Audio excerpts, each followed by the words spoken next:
Right, I'm going to quickly check over there and see if we're live. It says here we're live, so we're good to go. I'm just going to quickly see if the live thing's activated. I think there's always a bit of a lag for everything to reach everything else. So. Oh, that's us. We're live. Right, good morning, everybody. Hope everyone is having a terrific day. Guys, we're looking to talk about what is a clan. And so today, because I find that a lot of people have a very kind of modern, kind of 19th century interpretation of what is a clan. I wanted to bring on Dr. Eoin O'Neill and also Micheál and also Rachel later on to talk about clothing in the 15th century, especially since we have a kind of modern interpretation of like kilts and stuff that also appeared in the 19th century to do with clans and stuff. And I think originally this conversation popped up like 2 months ago when I was talking to Eoin O'Neill and Micheál on the definition of what is a clan. And Eoin, you were definitely a person that highlighted the fact that a lot of people, too many people, in fact, have a 19th century interpretation of what is a clan. And they don't have that kind of medieval perspective, especially since we're getting deeper and deeper as the medieval Irish community is starting to really, it's starting to really pick up now, like from Spotify over to Twitter. And I'm not really over Twitter much, but it is really starting to pick up there as well. And especially over here on YouTube and also, TikTok and so on and so forth. The medieval Irish community is really starting to bloom. However, and I'm not saying I'm a saint here, I'm making some of these same mistakes as well. When it comes down to the conversation of what is a clan, myself and many, many people out there have that 19th century interpretation, and it really doesn't help, as I point out here with the slide here, that Outlander, it's really, really popular right now. It's a great show. I'm really enjoying it, to be quite honest with you. But the problem with Outlander in 2025 going into 2026 is it has that 19th century view. And that's what makes the show really, really great. But for what we're talking about in medieval Irish, it's incorrect. It's not how we should. We shouldn't be getting that interpretation of clans and then applying it into the likes of the 14th, 15th, and 16th century when we're having these conversations and stuff. So yeah, I fully agree with you, Dr. Eoin O'Neill, when it comes down to a lot of this stuff, that we're definitely having it from the wrong perspective. Just popping over to the comment section there. Thanks, Susan, for that one. Always a great thing to go over and highlight the fact that you can actually be heard and not actually talking to myself there. So thanks for that, Susan. Better now than in 2 hours' time. Oh, yeah, that's exactly. How often have we talked into the nothingness, Philip? Oh, stop. There was one time we were going for a good half an hour and somebody came out going, am I supposed to hear something here? which made us wonder, what in God's name was everyone else watching exactly? Yeah. Just two clowns bouncing up and down going, oh, isn't that great? Oh my God. Yeah, fun show though. Thank you, Kat. Yeah, so I think in a lot of areas of medieval history, there is a bane and a benefit to Hollywood's interest in the entertainment industry's interest overall, whether it's TV shows, movies, games, LARPs, whatever. There's the benefit is that it gives us awareness, because otherwise us medievalists would just kind of be these dusty historians sitting in corners drooling over our books. But on the other hand, it spreads so much misinformation at a viral level that we often find ourselves fighting fires of misconceptions. Yeah. It is, especially the way we have really, really kind of properly dumbed it down. And it wasn't until I had a conversation about 2 months ago with Eoin O'Neill and Micheál how much our literal idea of the definition of what is a clan, when it comes down to, although correct, like don't get me wrong, when it comes down to a European perspective, we're not half wrong. But the problem is we're having a conversation about medieval Irish history in the medieval period, especially around the periods of the 14th, 15th, and 16th century. So if we're having that conversation, we really need to keep to the actual, definition, especially from a Gaelic perspective of what is a clan.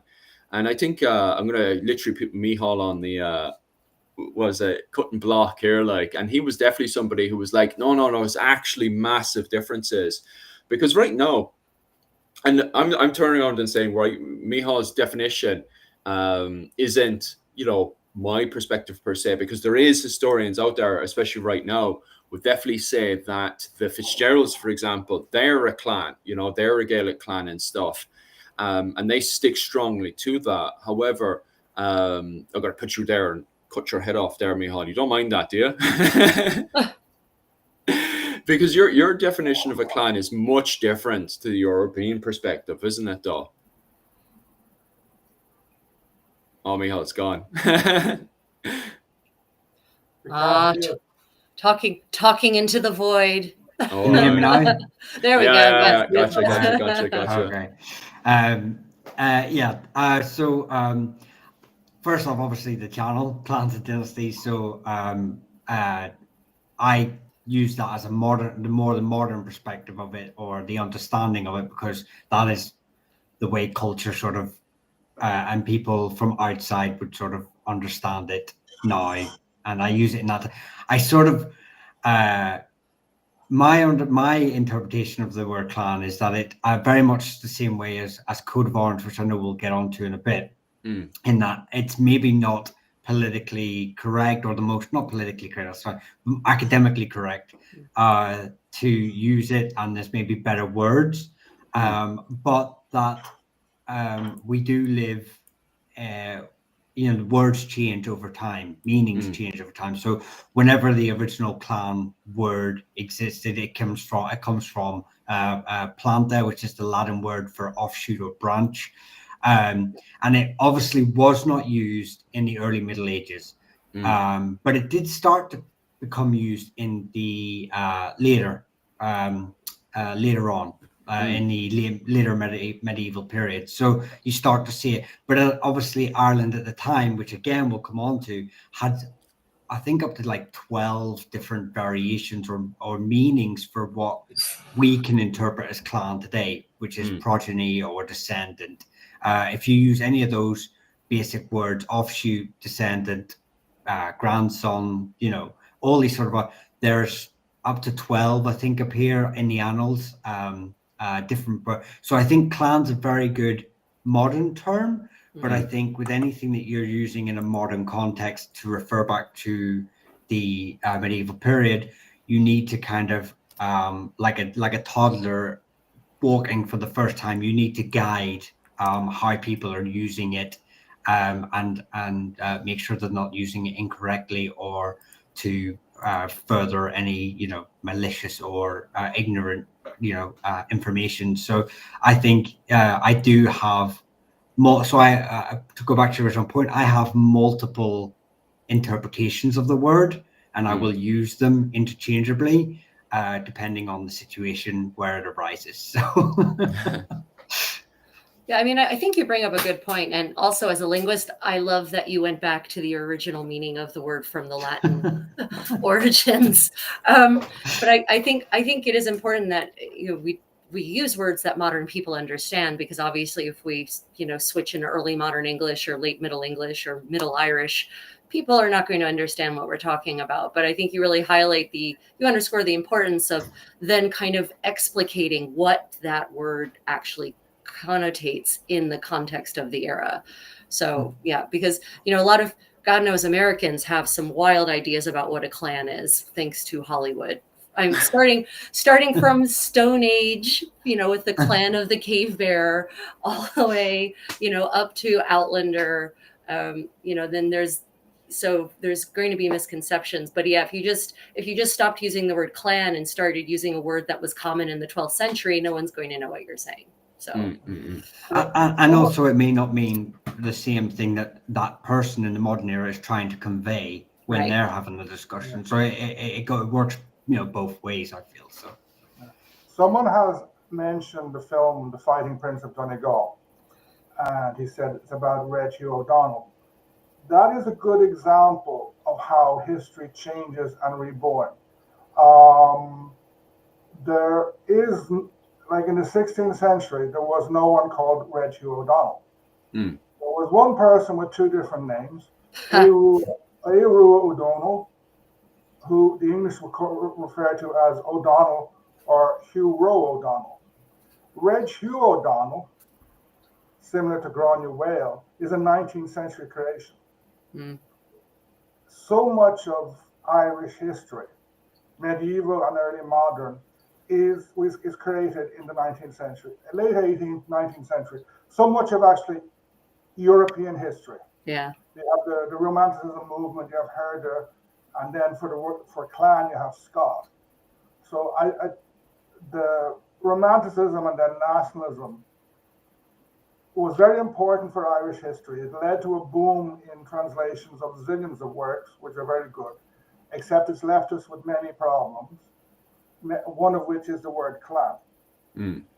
Because especially thanks to Walter Scott, everyone, 90, as you both said, 90% of people when they say clan, it's an early 19th century idea of what it was, as opposed to a concept that changed over time, had different meanings, and had alternatives. Yeah.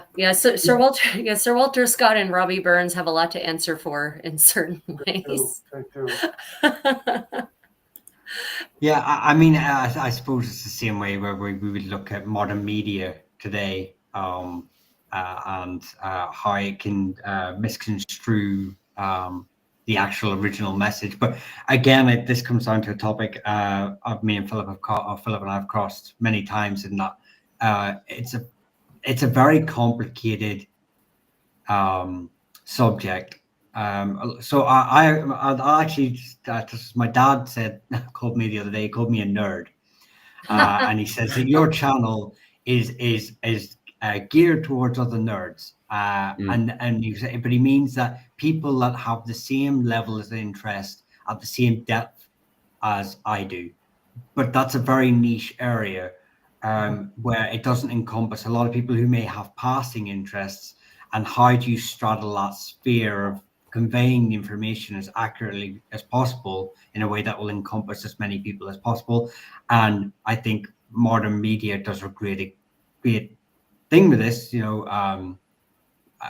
but at the same time, when do we start nitpicking to say, well, actually, by missing out this part of the message, you've actually misconstrued so much, when we all know as historians that whenever you include a certain set, you miss section A, so section B makes no sense.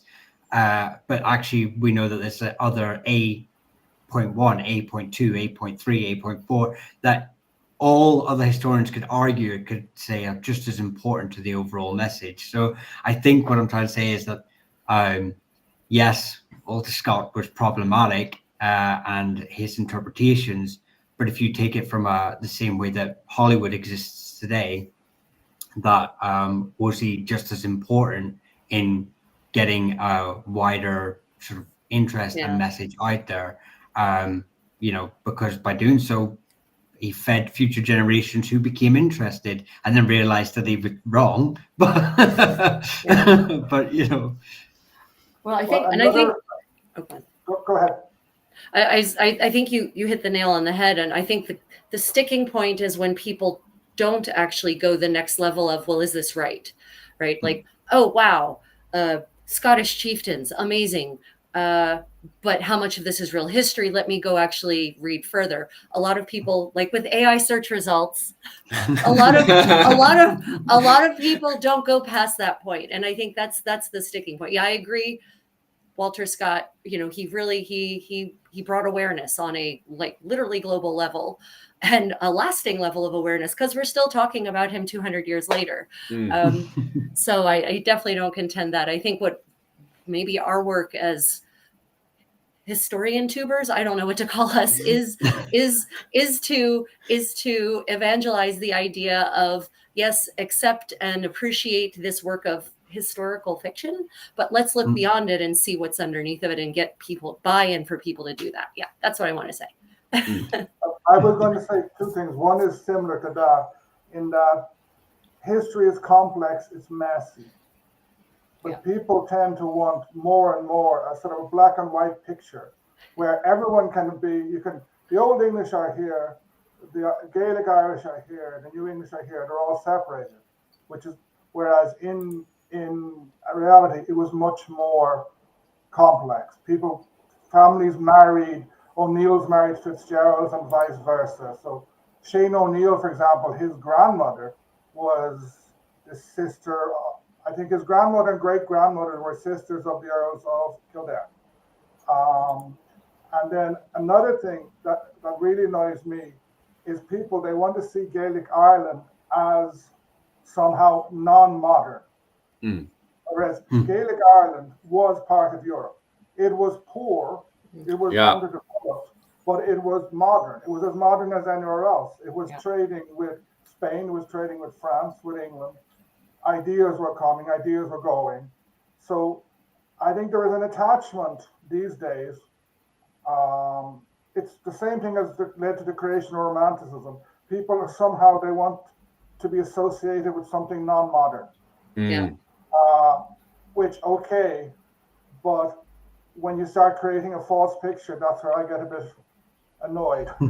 I'm exactly the same, because a good chunk of my passion is military history, and Battle of Clontarf, one of the best examples out there. People, for some strange reason, want a Brian Boru's military force that's very tribal. They love the word naked. If you look at the Battle of Clontarf, for troops to be naked, no armor on, no riveted mail, no gambeson on, that's insanity. And it's cold. Well, that as well. But they love this romantic idea of tribal, ancient, Celtic men, naked, covered in blue paint, rushing these Vikings that are covered in mail and gambeson, are properly armored, and that eventually, because of our grit, we beat these Vikings who were bigger and stronger than we were, but we beat them because of mass numbers and stuff. That's the kind of ideas and tactics that they have in their romantic brains. And comments like Susan straight away triggering the old painted blue. But that's the kind of Celtic romantic idea people have in their brains. Like, that's not the case whatsoever. In fact, the Battle of Clontarf, Brian Boru had one of the most advanced militaries in the world at that time in 1014.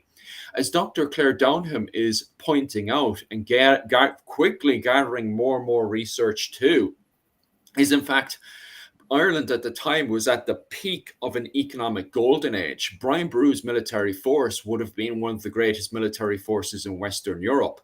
If you even time it back to 980, there's a good few of those military forces, the men of Dublin, for example, were covered in silk and riveted mail, which, to Rachel blows her mind. The fact that they have so much silk, they're so rich that they're going into battle to ruin this beautiful gorgeous silk mail. With their oily, nasty mail. Yeah. To most military forces in Europe, that would have completely disgusted them. But because the men of Dublin and a good chunk of Ireland at the time was so rich and wealthy because of how much money was coming in from cities, which Brian Boru, going into the Battle of Clontarf, controlled, he would have had an exceptionally very wealthy and very stylized military force, because even the archaeological finds we can get out of Clontarf, if you look at the Clontarf sword, for example, it's a very decorated sword, and it tells a completely different story to the romantic idea that we have in our brains. It's the same thing with Eoin O'Neill. Like, people expect, anytime someone goes on about the Tyrone rebellion, it's a war that happens over there. So many people have this romantic idea of these kerns just in saffron yellow tunics, running around the battlefield with their guns, completely in skirmish. A few of them just shooting at the English. they're completely oblivious to the modern tactics that would have been used in the 9 Years' War. Like they're stuck like glue to this romantic idea of this romantic warfare that happens in Ireland. I think that you have there, unfortunately, there is a big gap between academic history and popular history. Oh, big time. If you talk about academic history in the 9 Years' War, Hero Morgan's book, which was here, Tyrone's Rebellion, that came out in, I think, 1990, maybe 1989, 91, something like that. And that led to almost a revolution in academic studies of the 1590s, etc. Like you have James O'Neill's book, The 9 Years' War, various others by Hero Morgan, which show you had a modern Irish army, which in some ways was more modern than the English army at that stage. But people still want to describe it as ambushes, gallglasses, kerns, bows and arrows. Like, but you actually go to the sources, you look at the historiography, you find very good stuff, but that still hasn't sunk in yet. Yeah, I think I've heard it before. Like when people want to refer back to another time, like that is the noble barbarian. Yeah. You know, and I think the noble savage. The noble the noble savage. That's the word. Or even better again. Savage, you know, yes. so yeah, and I think that's you know, and people have this, like, say, romanticism about it, and I think, you know, like I said before, it's we all kind of do it, but I think the more you educate yourself, because I know I certainly, when I look at Irish history, I'm either looking at it as I can, with my own biases, look at it as, you know, almost like a Monty Python sketch. You know, what did the British ever do for us?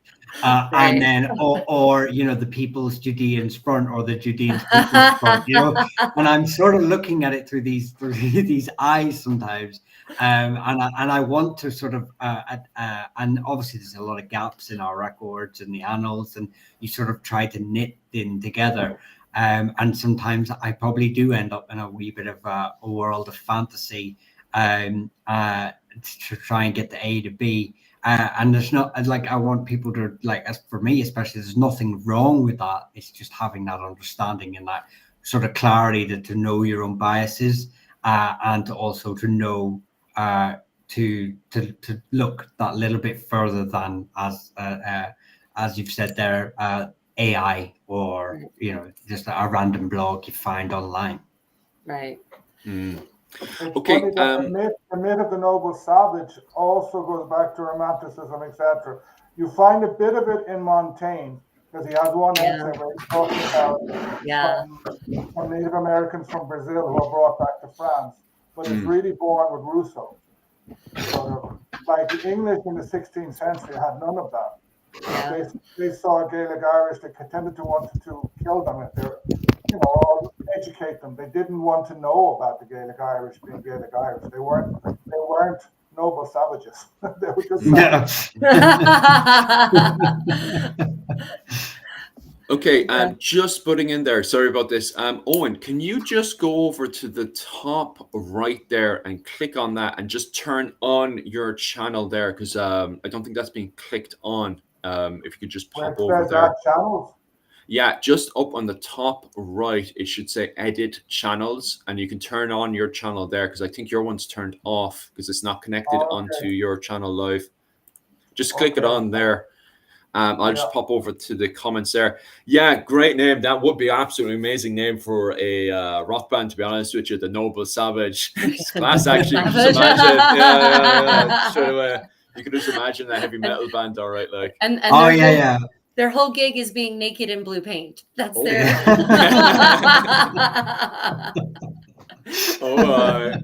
And if anybody else has any questions on the definition of what is a clan, as we slowly try to explain the definition of it, because we've definitely pointed out the fact that there is definitely a difference to our interpretation of the 19th century version of what is a clan to what the medieval version is. So just to go on a wee bit more, now that we've pointed out, hey, look, there is actually a difference between the 19th century version of it and the modern perspective of it. It then goes into the argument still further, because even from the academic side of things, especially in the military history right now, there is academics, Irish academics in the 15th century, they are arguing the fact that, you know, every single Irish family is a clan. You know, that's definitely something that you have even from the academic level right now. For example, the book on of Kearns and Gallowglass, it makes various arguments and stuff. What's your interpretation when you come across both academics and historians, and also just people who are reading up on this as a hobby and stuff, and then they turn around and they make the claim that, or they even ask, you know, does every Irish person have a clan? You know, when they come to Ireland, you know, on the definition of what is a clan, can a modern Irish person whose family has immigrated in the last, you know, even this year has immigrated over and have a passport saying that they're Irish and stuff, you know, can they turn around and say that they're a part of the whole clan system or something? Or is this a case of, hey, look, if you're not Gaelic, then you're not really a part of the clan system? You know, what's going on here? To me, the clan system was destroyed at the end of the 16th and during the 17th century. There are some associations, etc., and there are some people like Lord Inchiquin. There's a McGillicuddy down in Kerry. But I find that very funny because all these people who are descendants, they all operate on primogeniture. They're using English law to justify a position that doesn't really exist. There's no more clans anymore. If there were, I think someone descended from Old English, even New English, like the first New English who came over to Ireland were actually Catholic. We mentioned Eoin O'Neill. His secretary, Henry Hobbenden, was New English family when became Eoin O'Neill's right-hand man. The Moors of Drogheda, who I think they later, you know, Moore Hall, one of them was made president of Connacht when the French landed in 1798. They were Catholic New English. The Bagnols, they operated almost like a clan as such because they set up their own lordship. So clans don't exist, but everybody, to me, anyone can, if you're a Fitzgerald, you can say I'm part of the Fitzgerald clan. It's something that's used now for touristy purposes or to do. Well, I kind of agree in the sense of I have this opinion of that. So obviously, especially my side of things, and you know, you will have a load of O'Neills all come together and they sort of say, oh, you know, I'm an O'Neill, and so I'm part of Clan O'Neill. And I think when you, especially you touched on there, Philip, about how historians even further back into the late medieval period were trying to, some were trying to conjure up very much the same way we do today, this idea of a collective unit under a specific lordship, or obviously, and even earlier than that, we were still doing it. It's almost like a form of nationalism under a surname or a king group or tribal group, or, you know, a tour, you know, which we'll go through later on, you know. And I think like O'Hearn, sort of the famous 14th century historian O'Hearn, who goes around Ireland, famously got some of them incorrect, but he does sort of try to encompass these families within a clan grouping. And the way he writes almost sort of says, you know, this is Clan O'Dowd, and this is they're from this area. He certainly gives it open to that interpretation. And I think that anyone from any of the diaspora, like Owen said, it doesn't really matter if they're Old English, New English, whatever, Scottish, and they're trying to say, I am part of this O'Neill. I think it's not a problem because it's almost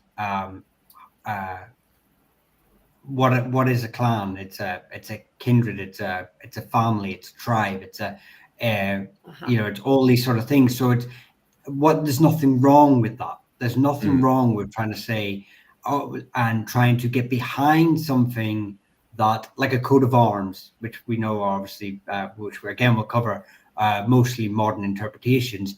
But there's nothing wrong with that. Getting behind that and sort of changing it to sort of fit a more modern interpretation of what we view the past as. Again, it just comes back to not making it maybe your whole identity when it's because it's not quite right. It's a, I don't know if you it's a bastardization of something that sort of harkens back, and it's a great flag to get behind, but just remember it's almost like it's not, don't get so deep into it because it's not the modern world. If I could just add something there, I don't know if it's a tendency of human nature or specifically Irish to break things down. For example, I live in South Kerry. There are zillions of O'Sullivans. There's so many O'Sullivans that most O'Sullivan you meet, they don't use the surname O'Sullivan, they use a nickname.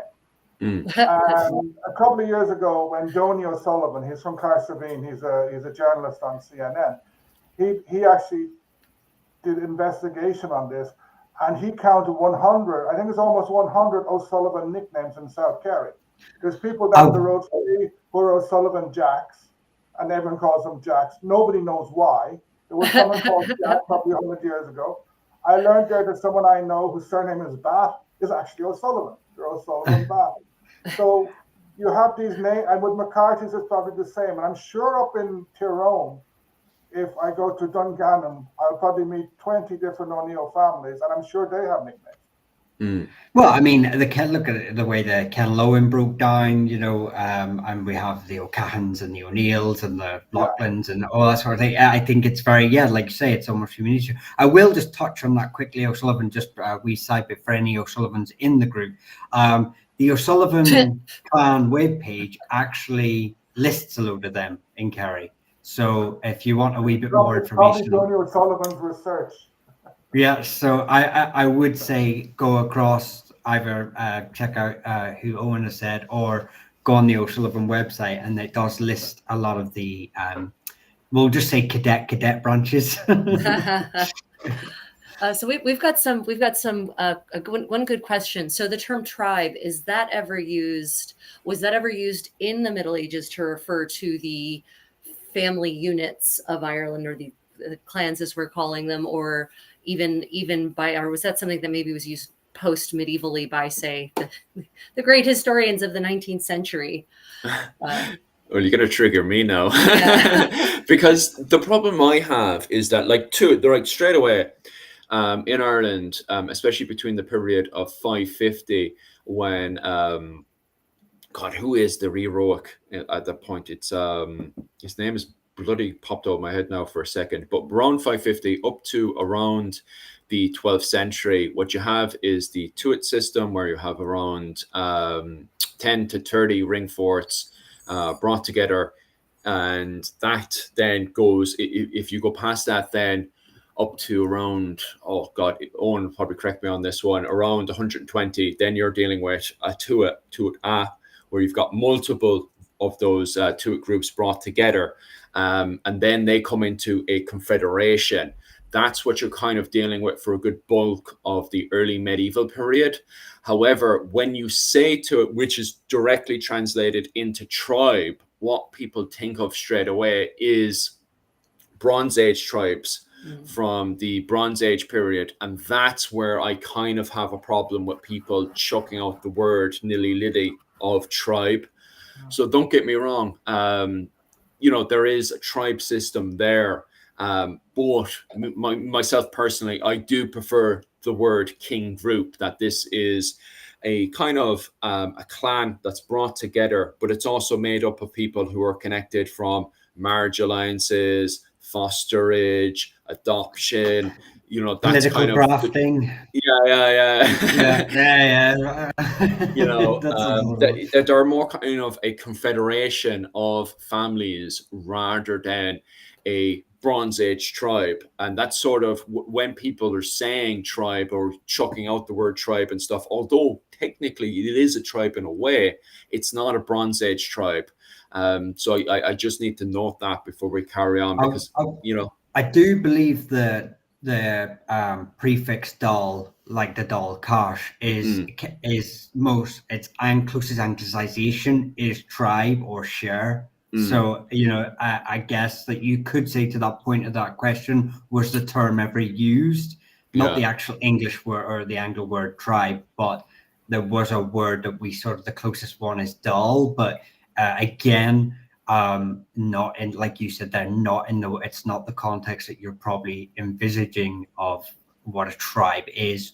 Again, from whether you've studied any modern tribes of Africa and, or, you know, in a medieval context. And I do believe that actual tribe in some contexts has been seen as quite problematic as well, you know, in certain academic circles as well. So it's just, so I don't think it's ever really right to say. I will say tribal group, but again, it's just the language I will use to, so that the layman can understand. I think it's used to mean non-modern, non-Western, non-civilized. With one exception in the Bible. I'm not a Bible scholar, but I know there's this thing of the 12 tribes of Israel. Tribes of Israel. Yeah. And every so often some nutter thinks that there is, one of them came to Ireland. I think the Mormons had some idea that the Native Americans in what is now the States were somehow related to that, but I'm not a scholar of those things. Owen, are you trying to say I'm not the chosen people here? Like, what's going on? Well, we're the chosen people, but we're just not the 12th tribe. No, but I'll just, because you just put me in there, because there's other, like what you said there, we have like Aish Kunchin in Kerry. Aish can sort of be translated to people. Fermanagh, the men of Fermanagh are the men of Fermanagh, you know, and Pobal is people, and Tua can be a very primitive version of people, clan, or state. So again, the word tribe is almost like it's an oversimplification of a very complex system. And as that, do you know what? Can we just put that at the end of every sentence we all say tonight? Because I think that's quite a key point. Related to that, Seamus has, I see here, Seamus O'Brien has asked, didn't MacLysaght use the term Sept? What did he mean by that? Ooh, I was waiting for this question. Go on, Michal, you're off the leash. Run. No. Oh, I've been off that. I always take myself off leash, because the Sept is like another word that's contentious and historically complex.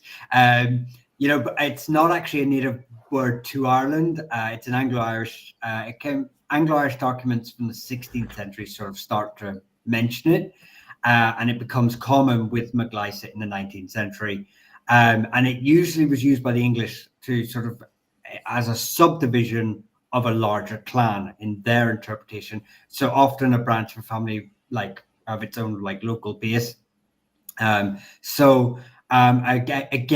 the closest word to that of a sept, if you wanted to take it from the Irish word, is like schlucht or sil, like the Silmurhi, or I can't remember what but they basically mean progeny or seed. But they're so you're like the progeny or seed of a bigger tree, bigger branch. So again, it's another word that's a more it was brought into Ireland. But I think you might disagree with that one. I don't know, kind of from your No, I agree. I think it was used by Saxons or in the Saxon period. It may have, but it was used in English history referring to them.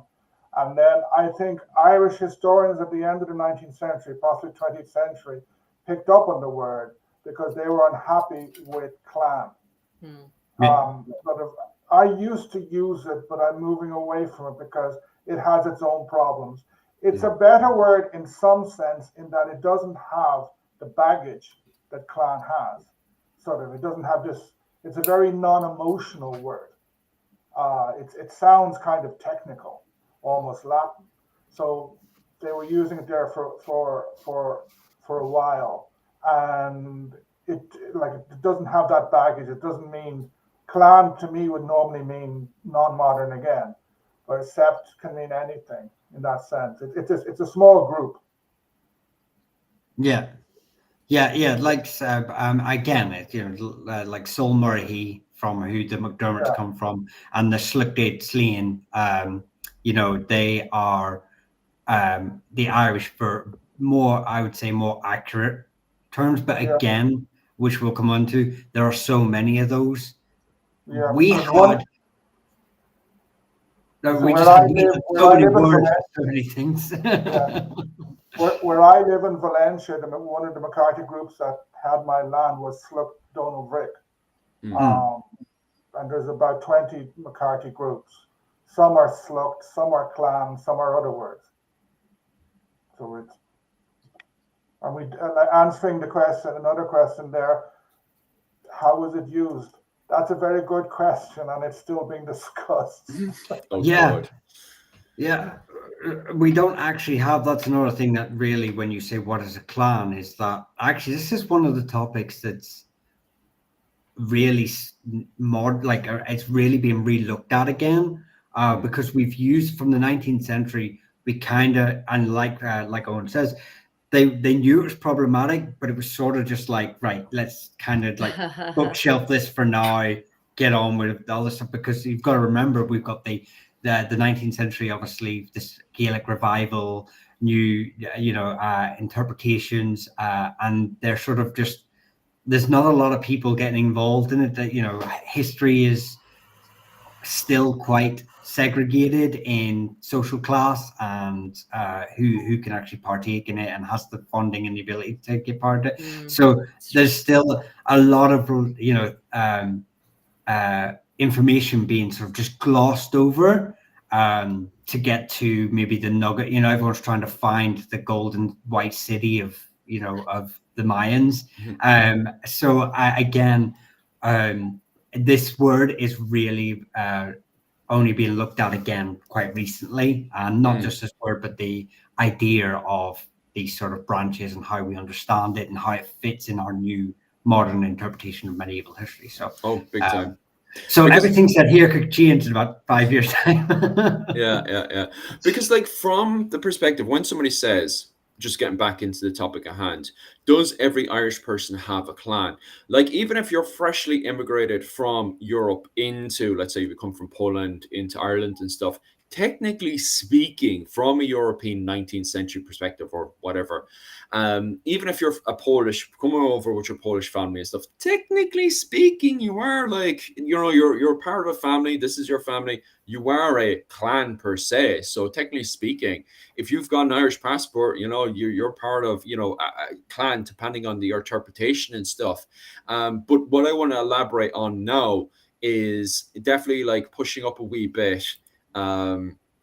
What was it called? What's the difference between a Gaelic clan and a European clan? Because as Rachel pointed out there, like even the Italians have clans, but if you're pushing over to the more native side, if you're talking about like 15th century Ireland, for example, and you're pushing up to the northwest side of the island of Ireland, in my belief, there is a difference between the Fitzgeralds and their definition of what is a clan in the 15th century and the definition that the likes of the O'Connors and the O'Neills have for the definition of what is a clan. Like, am I wrong, or is there, similarities there? I think there are similarities.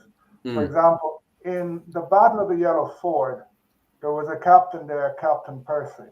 His father was the Earl of, I think Northumberland. His grandfather was. His brother was. And they all got into trouble with the Tudors at various stages. His, 10 times or 20 times great grandfather came with William the Conqueror. So to me, if any Irish family are a clan, the Percys are also a clan, but we don't use it. I know that I think Stephen Ellis, I'm not sure if he's retired, he's a lecturer in UCG. He wrote various articles saying that there were name groups, I think he calls them, in the northwest of England. But the big difference would come down to two things: land ownership, land inheritance, and more specifically, inheritance of the title. Who became the O'Neill Lord? Fitzgerald, Desmond, etc., should have been, normally was, through the oldest male, whereas in the Gaelic groups, it moved a lot. McCarthy's, for a long time, McCarthy Moores had primogeniture, whereas if you look at the O'Neills, Turlough Linnock, Shane O'Neill, then this rather distant cousin Turlough Linnock, then back to Hugh O'Neill. Sorry. Go ahead. No, I will say, and this will sort of touch on another individual who asked about Scotland too, in that, and we sort of said it anyway, that the political system of the clans and everything was not static in history. It changed. Yeah. So what you see at Culloden in the 18th century is not what you see in the we'll say in the 5th century, whenever the king groups are coming in. So it's not static and it's not localized. And not only that, it can change through no matter where you are. So we will use, obviously, Gaelic clans. A great clan is the MacDonalds, who bridge Gaelic Scotland and Gaelic Ireland. Now, the problem with the MacDonalds is that in the 14th century, they're trying to be Irish, but they're doing it how we're complaining the Americans do it in the now. They're going over the top Irish. So they create this. They bring bards in. They start having like different septs of their or different branches have different roles within the king group. The McKinnons get to do things. They have this little island where they all Dunoon, where they all meet up and have a mini sort of gathering. I can't remember what the Irish sort of version of this is, but and they literally are totally different from the rest of Scotland's king groups, how they're operating. But because they're the biggest clan in the Isles, obviously that filters on down. And obviously you have the Reivers, you have in the border regions, you have Norse sort of influenced king groups in the north. So, and they all sort of converge together. And the Normans as well are obviously very keen to straddle the Irish and Norman world to their benefit, whatever works in their benefit. You right? Are you okay, Philip? Okay, sorry, I just heard whoopsies. No, so they're using whatever works in their benefit. So on the bottom level, on a local level, they could be operating a very like a clan that people would understand in the local level. But obviously on the world stage, or the Norman world stage, whenever they go to London, they are operating in a Norman style, and they're and we see this with the Burkes, who famously go to Dublin to swear allegiance to I think it was Elizabeth, and they and then the minute they get home, they're done in the saffron, and they're just doing their own thing at a local level. So like I say, it's not, there's not one interpretation, and the family, I think the 2 points is there's not one interpretation, and that nobody was static in history, and there was a bit of to and fro depending on where you were, depending on not just where you were in locality, but where you were politically as well. Yeah, so we've got some good comments and questions, actually. This one, did they burn and rewrite many books like some Irish did to fake their history? Yeah.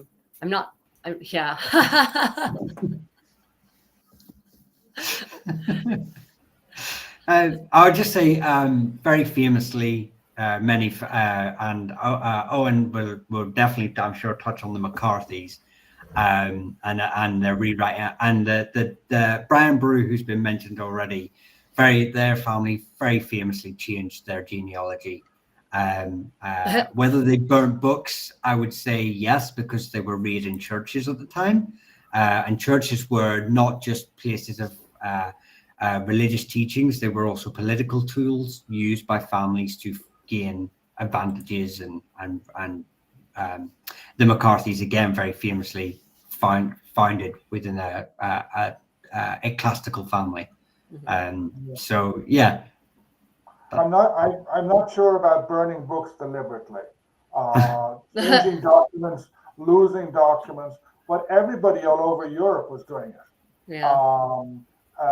Like, I find it very funny when people take the Book of Invasions very seriously and insist that the Irish they came from whatever the daughter of a pharaoh, etc. But if you look at 16th century, like Spencer, writing in England in the 16th century, he talks seriously about Brutus of Troy, who's the great granddaddy of all the English, who came via Rome to England after the fall of Troy, leaving aside so therefore the Saxons are actually Romans, leaving aside the problem that they're actually Saxons. And he uses this somewhat cynically. I don't know whether he believed it, but some people did. Everyone had their own versions of history, which they, until the present, sort of, World War II, the Nazis, they had their own versions of history, sort of. History wars go back forever. I think, because as you said that, I've heard they burn books. I think there's one very famous literal burning of books, which is a 17th century, 16th century individual. He was from a Munster family. I'm going to say McCarthy, O'Sullivan, O'Driscoll, one of those three main families. And he burnt a load of papers in the fear that he inherited some land and castle, and he burnt a load of papers and documents because he feared another family would read them and find out that they had claim to his land and title.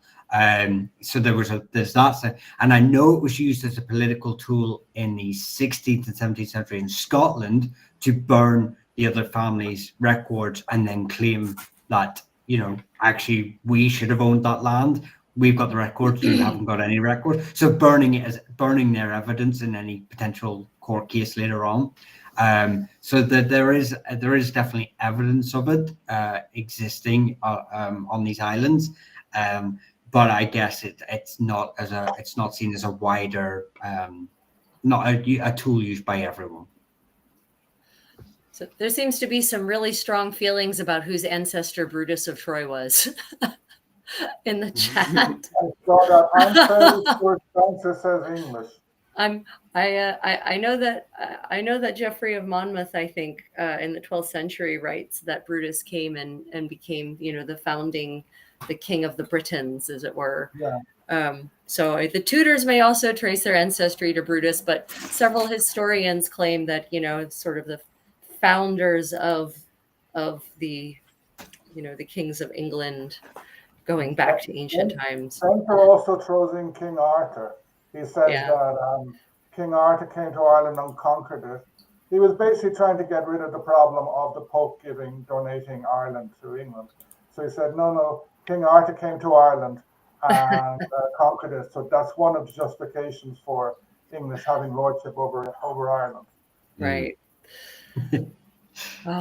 Everyone wanting to claim ancient legendary history. We're still doing it even to this day. We're still trying to claim ancient lineage. You still have people claiming to be Picts and stuff like this. And I think I established on another live not so long ago that ethnicity isn't static either. It changes.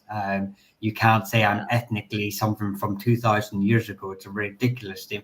The problem I find with those sort of narratives is that nobody stops at the same date to say that ethnicity started on this date, and therefore anyone beyond this point is a Pict, is a Viking, is a whatever, is a Bell Beaker. Nobody stops at that. If we could just pick a definitive date and say whatever your ancestors' ethnicity was at this specific point, you can be that. But but no one ever does it. And again, it just exposes the narrative behind it, political narrative behind it, that we don't have a definitive pinpoint in history. So, but yeah, Brutus is a funny one. Yeah, that is a funny one. Yeah, I think I read that when I got a transcription of Paxton's History of Britain, and I was like, oh, really? That's interesting. Thanks for that source as well, Darius. Guys, to be honest with you, I don't mind what your interpretation of history is, as long as you put in the sources. So thanks very much for putting in your sources. Even if you guys have different interpretations between what the people are saying in here and what other people are saying in here, it's always really, really handy when you chuck in your sources and stuff. So even if you disagree with the panel that's here, as long as you're providing us with sources, I have absolutely no problems. It's when people come in here, get worked up, but they're not providing any sources, I'm kind of like, well, you're just screaming into the wall there, So as long as people are chucking in sources and stuff, I don't mind all the rants you're having. I will just say that the sources of Barham and Alison Wilson, they are they're not mainstream ideas, even if they are sources. They are the fringes of the academic discussion, shall we say. So Seamus there, it disappeared now. He mentioned something about a 17th century Irish historian. I'm fairly sure he's referring to Geoffrey Keating, who's where I take my name of my channel from, Forest Fassa. He produced a very interesting work, and the introduction is quite interesting in that he has basically an almost modern historiographical argument with, like, many of the Tudor historians, with Giraldus Cambrensis, etc. So I think Seamus is referring to Geoffrey Keating, Shatu Ukachin. Well, I mean, I question anything anyone writes ever in any era of history, including today. I'm constantly harping on this on my channel. History is not set in stone. Yeah. Sources are written by humans who are inherently flawed anyway, and there's always going to be an angle that a chronicler has in writing a chronicle. In fact, I'm more likely to trust a letter written by a random woman to her husband in 1451 than I am to trust anything in, the Chronicles of France. It's like... And I think that in history, in academic history especially, new techniques, new perspectives are always being developed. You can look back on different documents. Someone writing about a specific document 100 years ago, 50 years ago, 30 years ago, and now, you'll have 5 different interpretations. Or 10. Yeah, I think, there's a really good example of people sort of arguing for contemporary sources being the most pure, but without realizing that, who's paying for them. And I use the example of, it's just like read any sort of manuscript that, read the Annals of Ulster, read the War of the Foreigners, read the Book of Invasions, as you would read the Daily Telegraph, or there are other papers out there. But, as you would read the Daily Telegraph or the newspapers of today, with that sort of understanding that there is often a narrative, often a reason why they're writing the way they're writing. And that could be, we know famously that Brian Boru stood over the priest in Armagh when he's been made Emperor of the Gael and sort of says, write that bit in. He's famously stood by. The priest isn't going to argue with him. Owen has corrected me on the past about O'Donnell in the 16th century at one of the battles in Sligo, I believe it was, and his position in the said battle. Again, we like you said, Paul touched on it, we have to just be very, very aware of why they're asking the question, why they're writing what they're writing, not just what they're writing. Just in relation to that, there is the Baha Eru O'Donnell, the life of Hugh O'Donnell, and I read some interesting works on it. One was by, it's in a little book published by the Royal Irish Academy that's hard to get. One article is by Hiram Morgan, the other, I can't remember who wrote it, but he basically showed that many parts of Baha Eru were based on the book of I think it's Maccabees. It's something we never did in Catholic school. We never studied that in Catholic school because it's the Jews fighting was the Romans or the Persians? The Persians. Way back when. So they use this as a model. So if you're reading this primary source, but you don't have a knowledge of the Bible as a 16th or 17th century cleric would have, you're going to miss something important. Yeah. Yeah, and that's why a broad and well-structured education is very important in interpreting these things. Yeah, I mean, I remembered just famously the Dalriada and in Ulster, and the changing of basically changing their whole identity to fit in with the Kenilworth and the O'Neills. And for years, and that's now learning about that a couple of years ago totally changed my understanding of actual Ulster history and its part on these islands and its part to play with Scotland.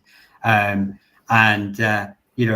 really is just learning that little bit of context behind why they've done why these families are doing certain things. And like say, just maybe digging a wee bit further. But I know that Man of Clay said there about modern historians, they don't agree with each other. You will find there's generally a consensus on most things. That kind of coming out with that kind of narrative can be very problematic, and it's often used by a lot of media today to sway you in certain ways of thinking. Academics tend to have, in a lot of areas, common ground. But there's just a few. You will get fringes that I won't name anyone on YouTube. But let's just say we all know them. Aliens did this. There were societies before civilizations. You just need to be very careful of that kind of narrative of thinking. All historians are at each other's throats with conflicting ideas on Irish history. It's not as I think where the in my experience, where historians disagree with each other is not on the broad strokes. It's not whether there was a Battle of Hastings, it's or whether William of Normandy won the Battle of Hastings. It's on what kind of person was William of Normandy, right? Like it's in the sort of the granular levels where one person can read the chronicles and the evidence and say, well, he was a great king, and another historian will say, oh no, he was garbage, right? Like that's where you get the debate is at that several levels down from the big picture. But yeah, most of us agree that there was no great Atlantis civilization 300,000 years ago, for instance. I will just add, because we're still on it before we go, because I imagine Philip might want fast turning into only elites and those who pay for education read no history. Actually, that's education, and people from a lower class background who are receiving education, especially in the UK and Ireland, is at its highest. Education is not really one of those ones that's done by social class, in the sense that a lot of education is free, higher education is free. So I don't have an academic background. I don't have further education. My further education went into sports science. I'm not, I can't even really take the title of historian. I'm going to take historian tuber, like that was mentioned earlier. But one thing that I will say is that further education teaches you probably one of the most important tools, which is critical thinking. And I will say that anyone that hasn't been exposed to critical thinking, which was taken out of the education system of the UK a long time ago. So if you were educated in the 70s, 80s, and 90s, you won't have been taught critical thinking unless you went to further education. That does put you at an automatic disadvantage. Yes, I'm sorry, it's not anyone's doing. It doesn't mean you don't have the skills, you know, but it's just something to just bear in mind. So it's not the elites, it's not the academics. Just again, you've got to be very careful how you go down that road, because that can turn into very conspiracy theorist kind of talk. Yep, agreed. Yeah, that's happening a lot lately. I have noticed a lot lately that academics and claiming that academics are having this kind of warped agenda view lately. Hey, look, the agenda at us with this left wing, and they're doing A, B, and C at us. And it's like, okay, right. Exactly what information is doing this to you? Like what information has agenda? I'm not going to turn around and say every single historian is perfect. There is historians, we don't need to name names, that do actually have it, but that's where you in your own time, and you actually look and read exactly what they are doing and what they are saying, because I'm not going to turn around and say every single historian is a saint. They're not. In fact, if they don't have a political agenda, but that's why you need to sit down, educate yourself, and then sit down and criticize their nation and stuff, depending on, you know, ultimately, and is your agenda to actually find out, or are you up to something yourself? Because I that when I do come across these heads that are going around poking and prodding, especially when either myself and at times that they're claiming that myself and Rachel have agendas, and then presto, it ends up that they themselves have an agenda, and they're trying to push myself and Rachel over to for their own ultimate agenda. So, you know, yeah, this is where education and stuff comes in for sure. Like, and it's not like I might to hide any information. If I find a good chunk of main sources, occ.ie, and there you go. You've got a whole load of main sources in their original. Say, go and educate yourself on the original Old and Middle Irish as well. Rachel is one person. You keep turning around sometimes and saying that Rachel has an agenda. Rachel's telling you to read it, and it's original. She keeps drilling into your head. She doesn't trust modern translations, and I don't trust it as well, because when I look at Old Irish, for example, in the Annals of Ulster, and I translate it through, not only does the people who are writing the Annals of Ulster at the time have their agenda, which we were just talking about it there, but if you look at the 19th century, the 20th century translations, there's so much of it that I agree with, completely disagree with, to be quite honest with you. Like, well, just remember that translation of, what was it? That was it a 12th century Irish epic, or that was in Old French, right? And you came to me and said, "Look, they talk about saffron clothing." It literally said saffron, yeah. Where the English translation said saffron, but I looked at the French, and the word saffron does not make an appearance anywhere in the middle in the Old French text. So the 19th century translation purposely translated yellow as saffron to give it this nationalist idea of saffron is the national dye stuff of Ireland, right? So, yeah. Just in relation to academics, with exception of a few, the top ones, most historians are too busy chasing sources buried in archives, filling in forms to get funding, to be trying to indoctrinate people. Yeah, and they're only too happy if you read their book or buy their book. It's you know. And there is that Philip has touched on it. There obviously has been. We all saw it. I don't care where you sit on the fence. We all saw it a few years ago during a world event and this attempt to attack the academics and as this, like I said, with an agenda. And I think that this is not new. This was used in the early modern period. This was used in the medieval period.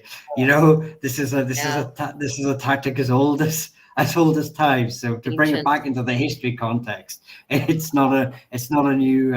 Human nature doesn't change. I actually picked up this book very recently. Nicholas Canny, Imagining Ireland's Past, Early Modern Ireland Through the Centuries. It's a history of the history of the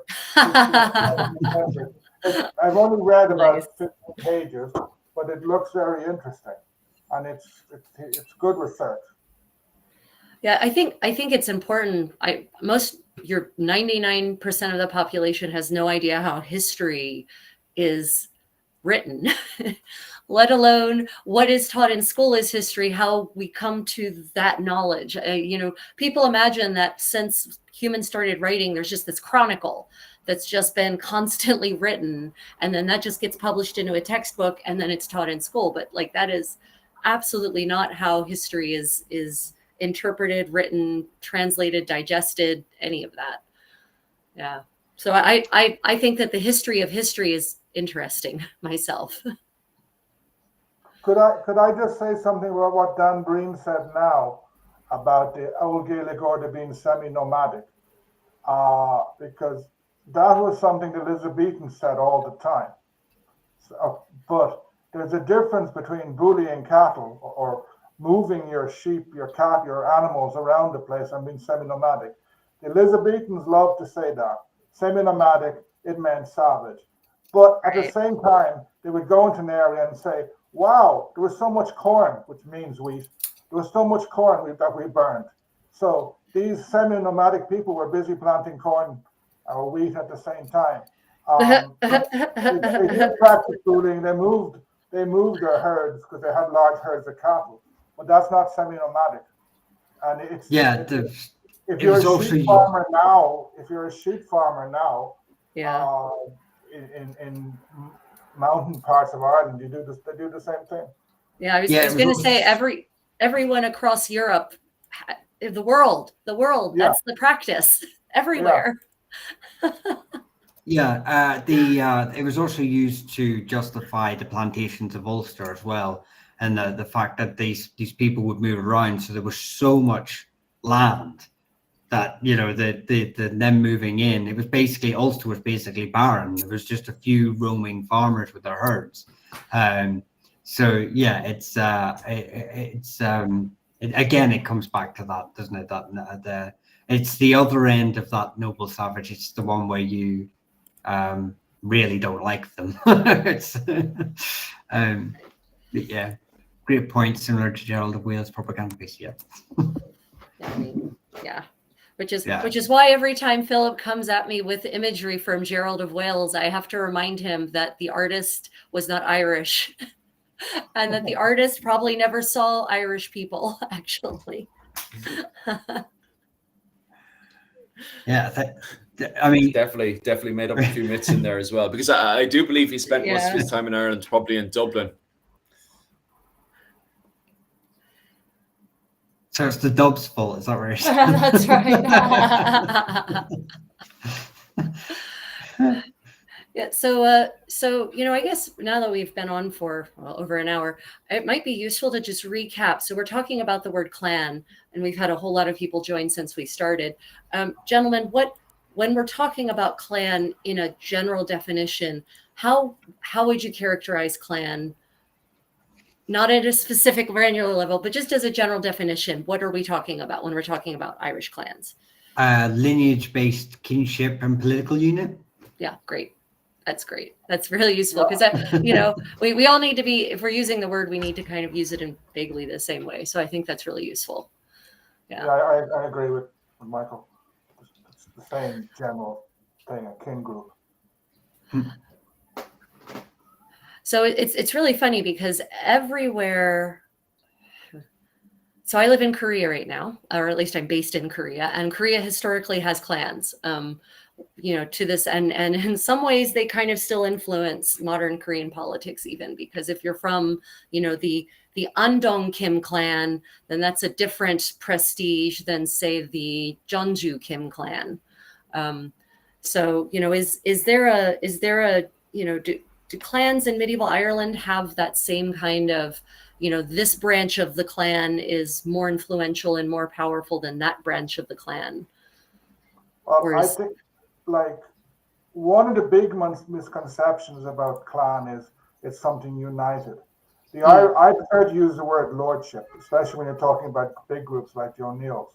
Like the O'Neills of Tyrone, I think you'll be showing a picture that I got from here in Morgan later, which shows the different ones.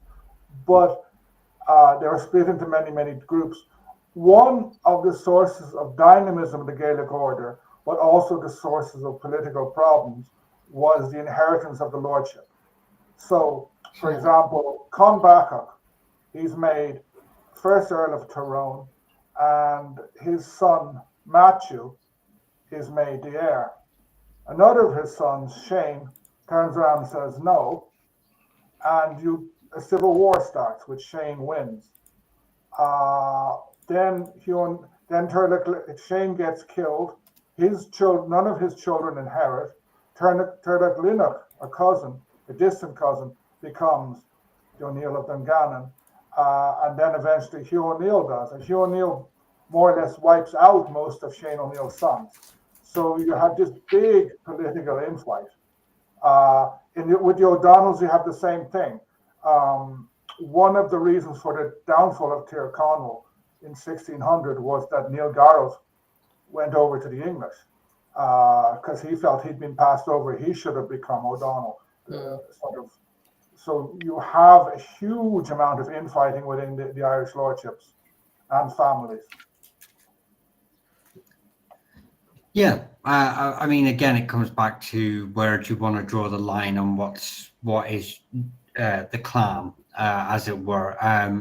There's never a point in history where a whole king group is united. And again, because Eoin says a lot of it has to do with succession. It's very faction based, but when you're saying about families, are there branches of the family that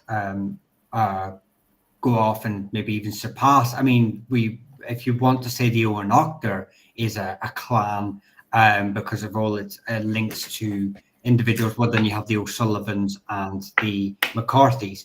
But then if you want to break it down to maybe on a smaller level, like the Kenaloan, who are from the wider, obviously then you have different levels of families will take on different roles within that, within the lordship or within the Tua, whether that's crowning rights for the inauguration, whether that's a family takes over a specific church and becomes part of the ecclesiastical side and takes over the ecclesiastical side of it. So there are very much similarities in anywhere a son or a relative could be slotted into a political position, no different from the Normans with their chamberlains and their, right. It's just on a more of a wider scale.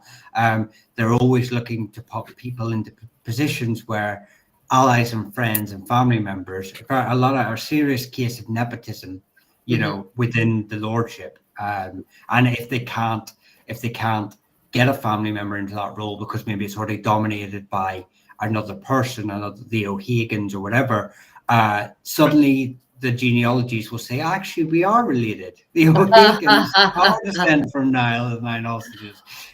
Look at this document I found under the, behind the cistern, Right. Oh my God, the unimpeachability of history.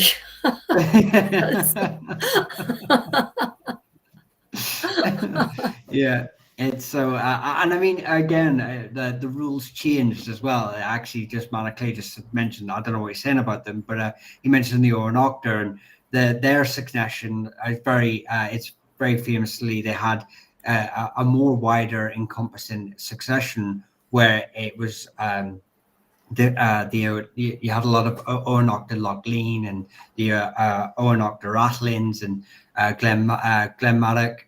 They were all part of this tool to who would be the ruler of the Oanachta.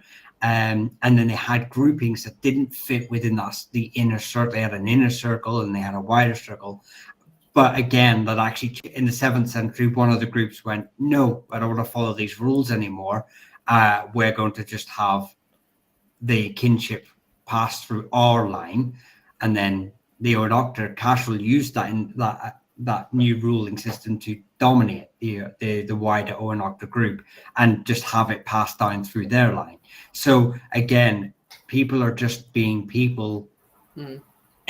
Just constantly trying to get a foothold and trying to be the more dominant, having as much of the resources to pass on to their own descendants as possible. Yeah. Let me see. Goodness, I'm looking at the comments. We have any good questions? Okay. Yeah. Okay, Philip, what's next?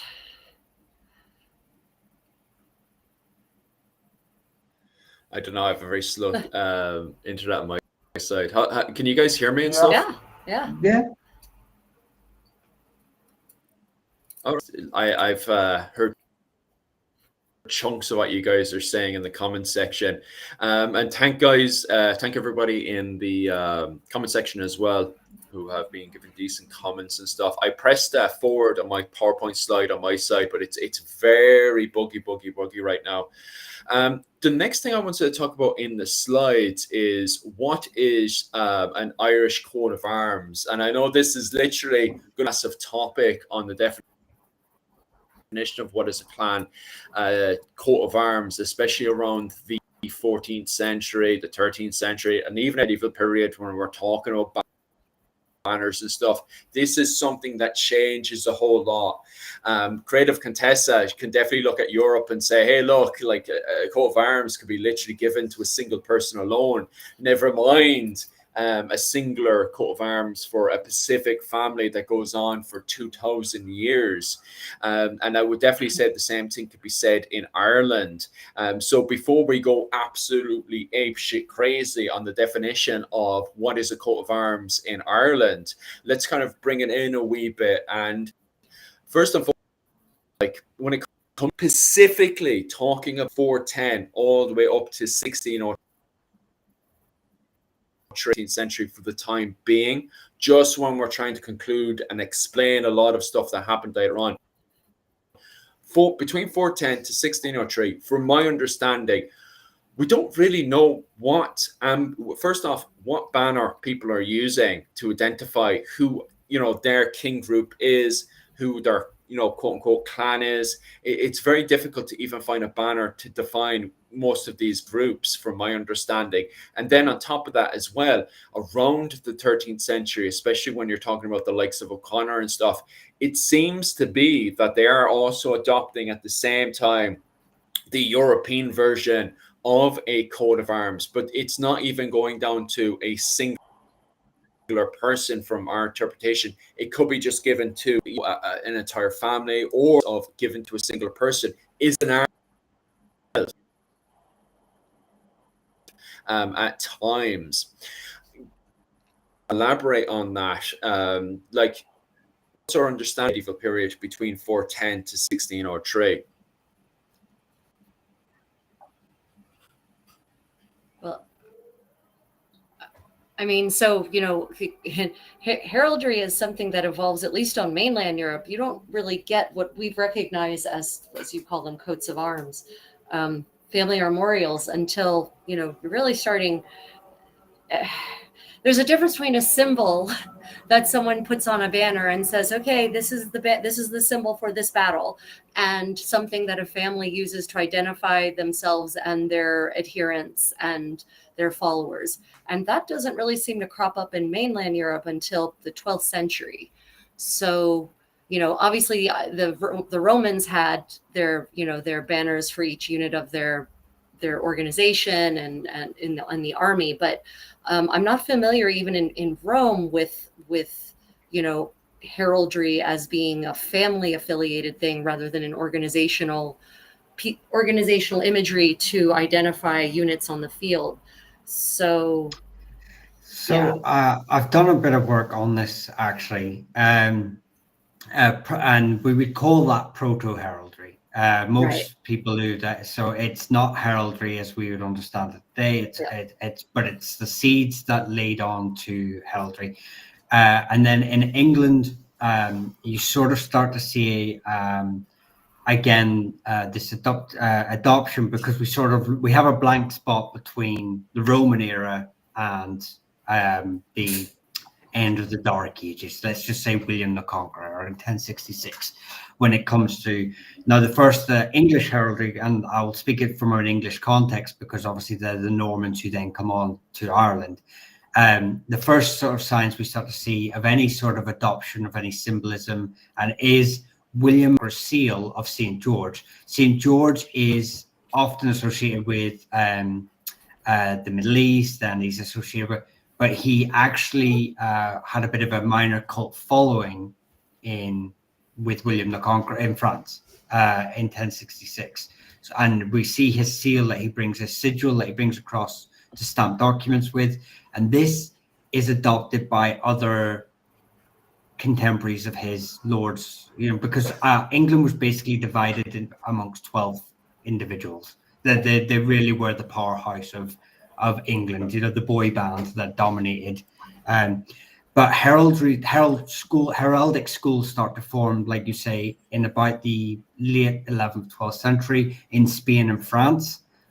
Spain could probably claim the oldest heraldic school, but the English, obviously, like a lot of things, adopted European things and then almost, I suppose, improve on it, or because it's in continuation.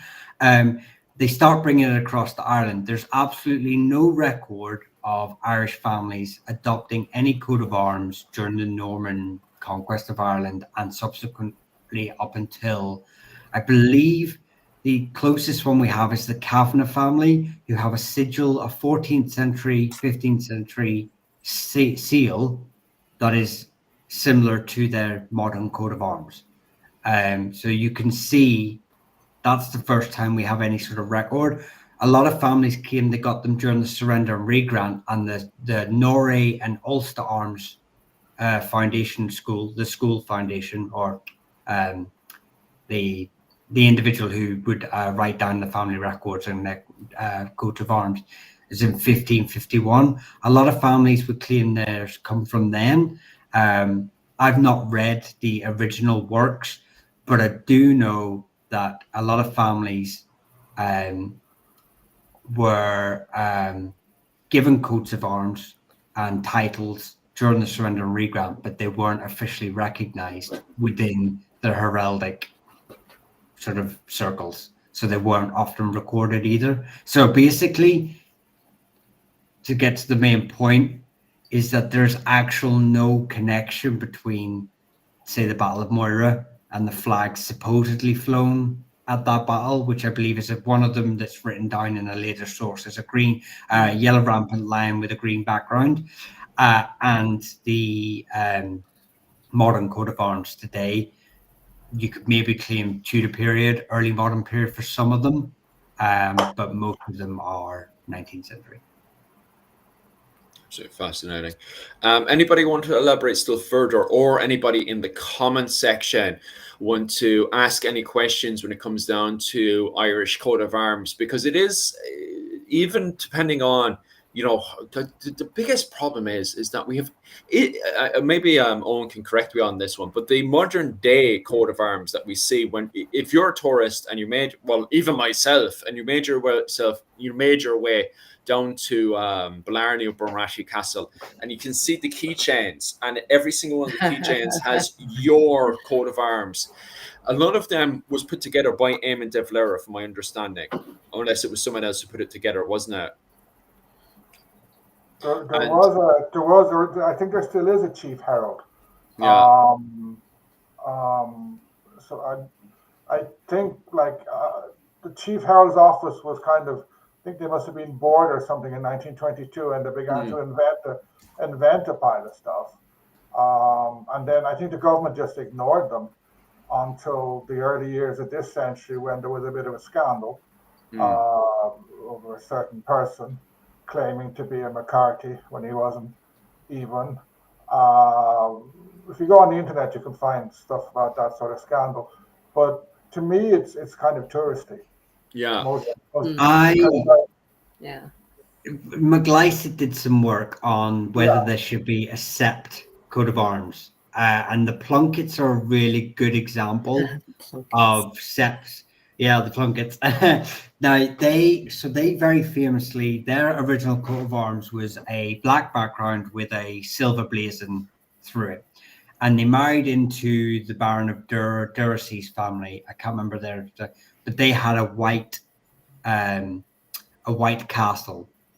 Oh, it was a black castle. Sorry, it was a white background with a black castle. But because they already had a black background, they adopted a white castle for that line, for that female line. But this was like fourth or fifth, no, maybe third generation Plunket in Ireland. And yet you start to see it appear on the older branches, families. They adopt that, even though they don't descend from the Dursey line, they all adopted the white castle on their coats of arms.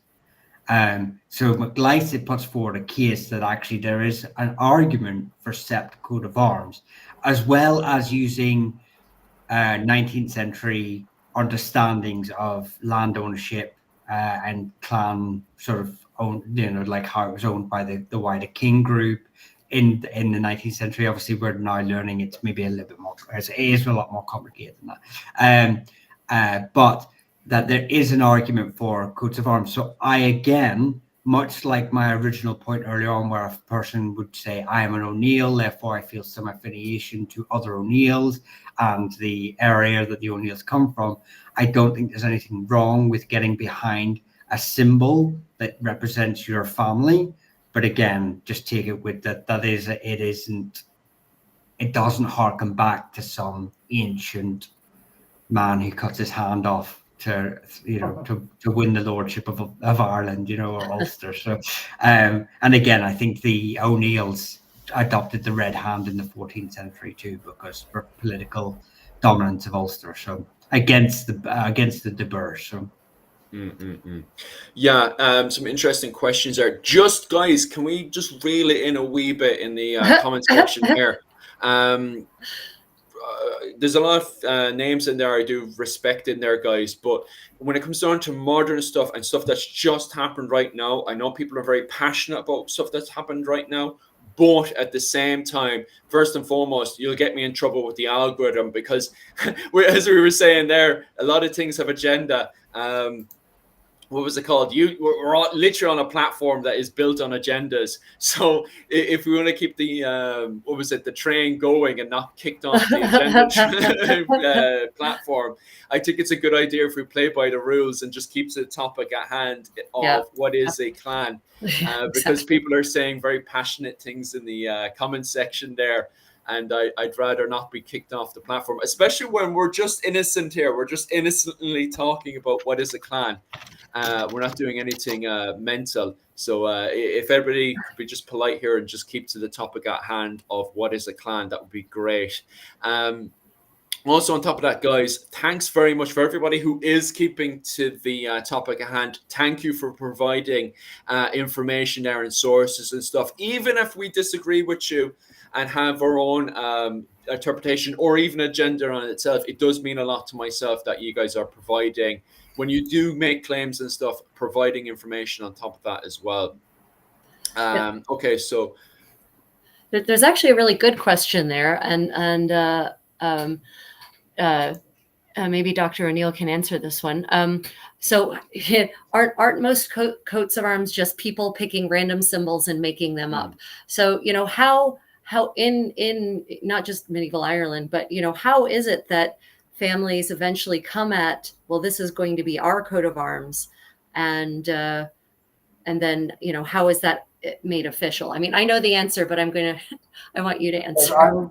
I'm not an expert in coats of arms at all. I don't know much in it, but I think you answered your own question. To me, they made it okay. There were some legends like the red-handed the O'Neills, which that legend that I think I'm not sure which of the sons of Mill is supposed to have cut off his hand, because it's something that comes back. It only appears much later.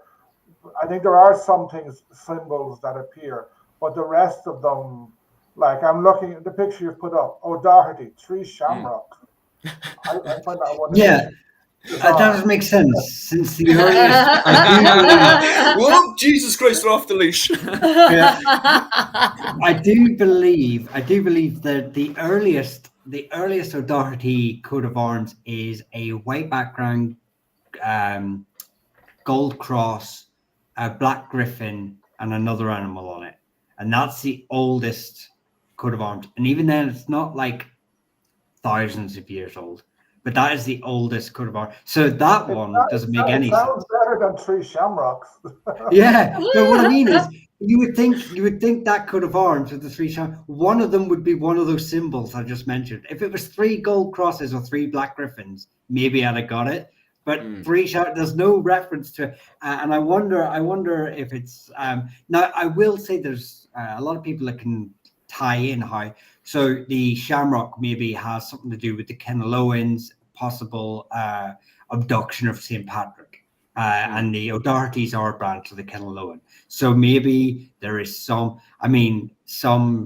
way that's how whoever designed that has come up with that design. But again, that's a very modern, very modern design. Yeah, it really is. Yeah, I mean, depending on where you were in medieval Europe, because again, medieval Europe, not a monolith, 1,000 years of history, things are evolving pretty rapidly, actually, as the decades and centuries wear on. But eventually, most polities develop their own college of arms, which basically regulates what sort of heraldry people can use and have, and your heraldry actually gets registered with the College of Arms. And not everyone got to have a coat of arms. This was in most parts of Europe. This was originally restricted to members of the aristocracy, and then of course you started to be able to buy your way into the aristocracy. I want to add, actually, originally in the very start of Couture, anyone could have them. The aristocracy set up the heraldic I don't know what's the word I'm looking for, the heraldic groups, the College of Arms. A College of Arms, thank you. I just could not get that word out. They set up the College of Arms to restrict it. Now, so that because they didn't like the fact that anyone could just because there's a very famous couple of cases. Now, I will say that I'm talking very, very foundation beginning. They very quickly encompassed it. And then it did do a full circle, where then obviously, especially during the Tudor period in England, where the merchant class effectively became the nobility of England, because they could just buy their way in. So it did do a full circle, like you say. But there's there were a lot of peasants who were just using coats of arms in a very similar sense, the way that shops were using them. In the sense to say, like, I am a sheep seller, or I am a sheep. They were using it as a symbol to say, look, this is me and my product. And they were stamping whenever they funded any village, maybe towards the church, if they were a small time farmer, and they funded towards the church, they were getting their coats of arms put in it. And again, the nobility weren't happy about this because it was something that they wanted to restrict. And that's why the College of Arms was sort of founded, to help police it, and to ostracize the general plebs, the normal people. Upstart peasants. An interesting point there is, if you look at Spain and Portugal had this concept. In Portuguese, it's fidalgo. In Spain, it's hidalgo. They both mean son of someone. Yeah. To to be a noble, you're a fidalgo. So you could be a poor nobody, but your grandfather or your great-grandfather was an important noble. In England, like you're the second son of the second son of the second son of the Earl of something, you're gone. Whereas in Spain and Portugal, they preserved this. It's also related to the idea of pureza de sangue, purity of the blood. In Gaelic Ireland, there was, you can say there was a bit of Fidalgo, sort of Eoin O'Neill, his two brothers, Cormac and Art, they were both regarded in the Gaelic world as nobles, even though Art was illegitimate. And even though Cormac MacBaron, he was a nobody under English law. Under Gaelic law, he was a lord. So you had this differentiation, which has disappeared, never got understood in the 19th century reinvention of Gaelic Ireland, which continues till now. You know, I've always wondered when in English history that that lack of inheritance of rank, became part of the custom. As you say, in Spain, second son of the second son of the second son is still a lord, right? Whereas in England, you're right, it goes away. It goes away pretty quickly. But I'm more familiar with later inheritance regulations. Yeah. Do you know when that practice started? I don't know, but I have a feeling that there's a lot of the early medieval period I'm not up to at all, but I think when people talk about the Crusade, they often say it's the second sons are heading off because they're not going to inherit anything. I think in Frankish law, which then became the main law in France, and I think the Normans brought it to England, the eldest son inherited everything. I could be wrong, because like under the Saxons, like if you look at 1066, you had Harold Godwinson, and all his brothers were made earls, including the one who Tostig, who kind of betrayed him. Whereas then along come the Normans, and that seems to disappear. Maybe they didn't like brothers who were powerful. Yeah, it seems to be it's definitely within the with the arrival of the feudal system. There's a case, someone had written a case about actual how we interpret a clan that's Anglo-Saxon. There's a lot of Anglo-Saxon politics and family sort of settings that sort of may actually lean towards a clan system too, that we would actually recognize in Ireland and Scotland. So and like you say, whenever his sons, whenever Harold's sons freed Ireland, there's never any indication that it's just one son being over the other, that they're working together to. And now who knows what would have happened if they'd won, but that's beyond the point. I think you've also got to remember as well, of obviously like Eoin says about the Frankish system, is that, like I said earlier, when the Normans come across to England, I'm not joking when I say that. I don't know the exact number, but it's literally England is divided amongst 12 families. Right. You know, it really is very very wealthy, large land holding magnates now hold the land, and to divide that up amongst all your children, would be to lose so much power when everyone else, all your neighbors have, all the other 11 families have so much power. So there was a lot of investment into the next son because he had a lot to do. He had a lot to rule. He had a lot of, he had to be brilliant at everything, effectively. So yeah, I think that the Norman sort of and the arrival of feudalism is probably in England anyway. The start of that would be my guess, just from the points I've raised. Right. Yeah, that makes sense actually. Okay, so just getting back onto the topic of coat of arms. Okay, I just want to finish up the questions here that you guys have and stuff. First and foremost, this coat of arms, my surname, the O'Donnell, I think is amongst a few general ones when it comes down to coat of arms and stuff. And from my perspective, yeah, I would say that the O'Donnells, because the O'Donnells are so easy to research, that they are one of the few families that are definitely, genuine for my interpretation of coat of arms and stuff.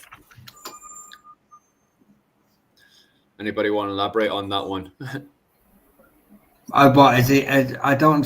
What's the like? As in, are they saying it comes from some sort of antiquity or sorry? My surname O'Donnell is, I think, one of the few.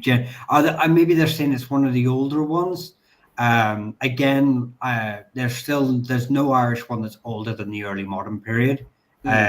So you're talking Tudor period for any of those. That's probably there's none that go beyond that. And I think, like I say, Kavanagh's and the O'Neills, have the strongest claim, but it's based on, like the Kavanagh's is based off a sigil, not a coat of arms. There's no record of coat; it's based off a sigil. So,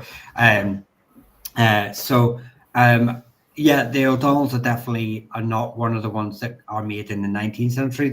I think they're one of the ones that come from 1551, and the Norrie heraldic cards, Norrie and Ulster heraldic cards. So yeah, again, old enough, couple hundred years older than most, but not to some antiquity.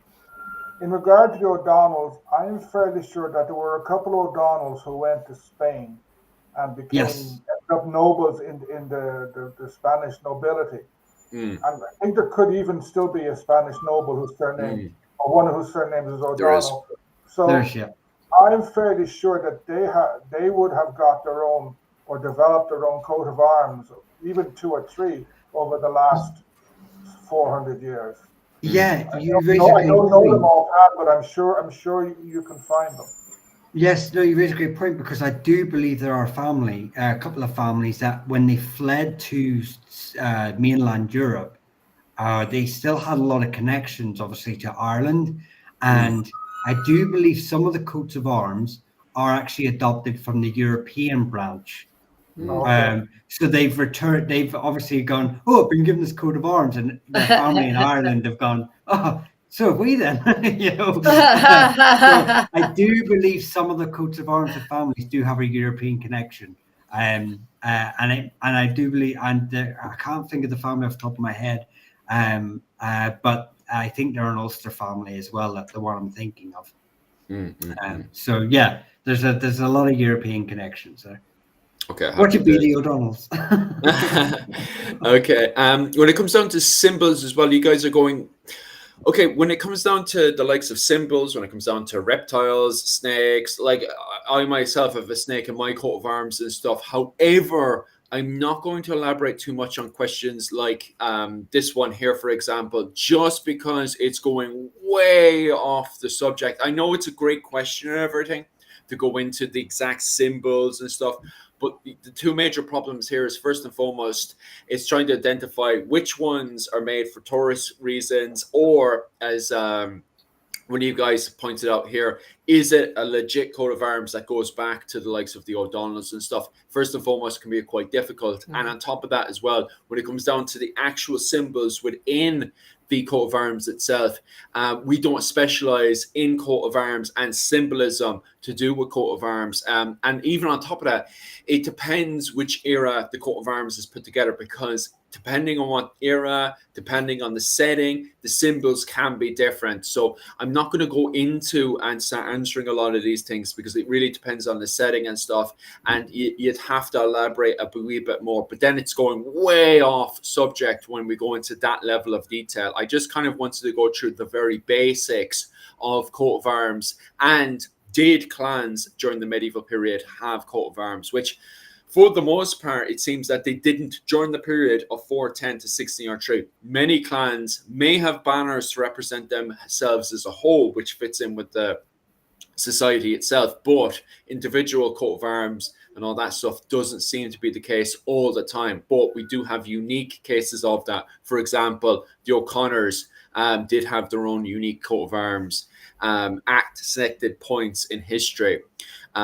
Just moving on slightly there, a few other examples here that maybe Eoin O'Neill wants to elaborate slightly on. Yeah. Now, comically, I did put at the very top of this actual Southern Ireland as a bit of a dig at Micheál there and his boys, because in Ireland, when I'm visiting my friends like Micheál up in Northern Ireland, they'll refer to the entire island of Ireland outside of Northern Ireland as Southern Ireland, which is Dublin and no, it's a mouthful. We just call you the South. yeah. The South. But Like everything. That's not Southern Ireland. That's the south of Ireland. Or if you want to be pedantic, it's the south of Southern Ireland. Yeah.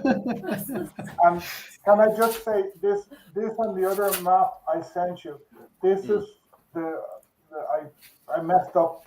The one there that says Northwest, that's from Hiram Morgan's book, Tyrone's Rebellion. It's a brilliant look at lordships in 1590. If you go back to the other one, it's by William Smith. It's in an article called The Conquest of the Iveragh Peninsula, in a brilliant book. Actual That is actually looking at that's Desmond. Desmond nowadays is South Kerry and Beara. Until 1607, basically, Kerry was what is now North Kerry and West Kerry. So basically, it was Dingle and Castle Island, Tralee, that part. South Kerry and the West Cork and Beara Peninsula was called Desmond, which was nothing to do with the Earl of Desmond. It was the Kingdom of Desmond of South Munster. It's the McCarthy-More lordship. And the last official McCarthy-More died 1596, 1597, Donald, which is in the middle of the 9 Years' War. And if you, this is almost as close to Spain as you can be in Ireland. So the English were very, very worried that the McCarthy-Moors might support O'Neill. So when McCarthy-More died, they did what's called the Desmond Survey. Basically, they went through everything he owned, all the rents that he got, which is all on, you had mentioned the UCC South site. It's there. You can actually see it in the original Elizabethan English. So you kind of have to read it out loud to yourself, saying it phonetically to understand parts. But they have all the different types of rents. One rent is actually for the Lord's wife. And if you look there, you can't get enough detail there. But there's about 20 different groups, which includes at least 10 McCarthys, some O'Donohues, and lots of O'Sullivans. Most of that, the large amount of land is held by the O'Sullivans. O'Sullivan there, and O'Sullivan More. But it just shows you how fragmented the lordship was. And if you jump ahead to the other one, the one here, Morgan's one, that is the north of Ireland. So people say the O'Neills of Tyrone, and there he has Hugh O'Neill, he has Cormac O'Neill, and various. Hold on, I just read it out myself. He has Turlough Glynnick O'Neill, Philip Turlough O'Neill, Hugh MacNeil, McCoyne O'Neill, Cormac McBaron, and Hugh O'Neill. And he doesn't even mention Art McBaron. There's some smaller ones that are not there. That just shows you, like, it's rather than clan, it's lordship is what mattered politically. And these things splintered. For example, in Tyrone, the top right-hand corner is written Philip MacTurnock O'Neill. He held Tomb Bridge, I think it's called now, which was a crucial crossing. And I don't know since what happened to Lough Neagh if you still have eels, but it was a really, really important eel fishery. O'Neill had him assassinated just before the 9 Years' War and took the land for himself because he needed it to prevent the English from from coming from Carrickfergus into his land. So that, like, if you Google what clan territories in Ireland, you'll get a map which will show you all these huge territories. Whereas these territories changed so much. Like the O'Neills claimed Fermanagh, so did the O'Donnells. The O'Donnells were always trying to press into Connacht as much as possible, which is an interesting case because we already mentioned the Burkes.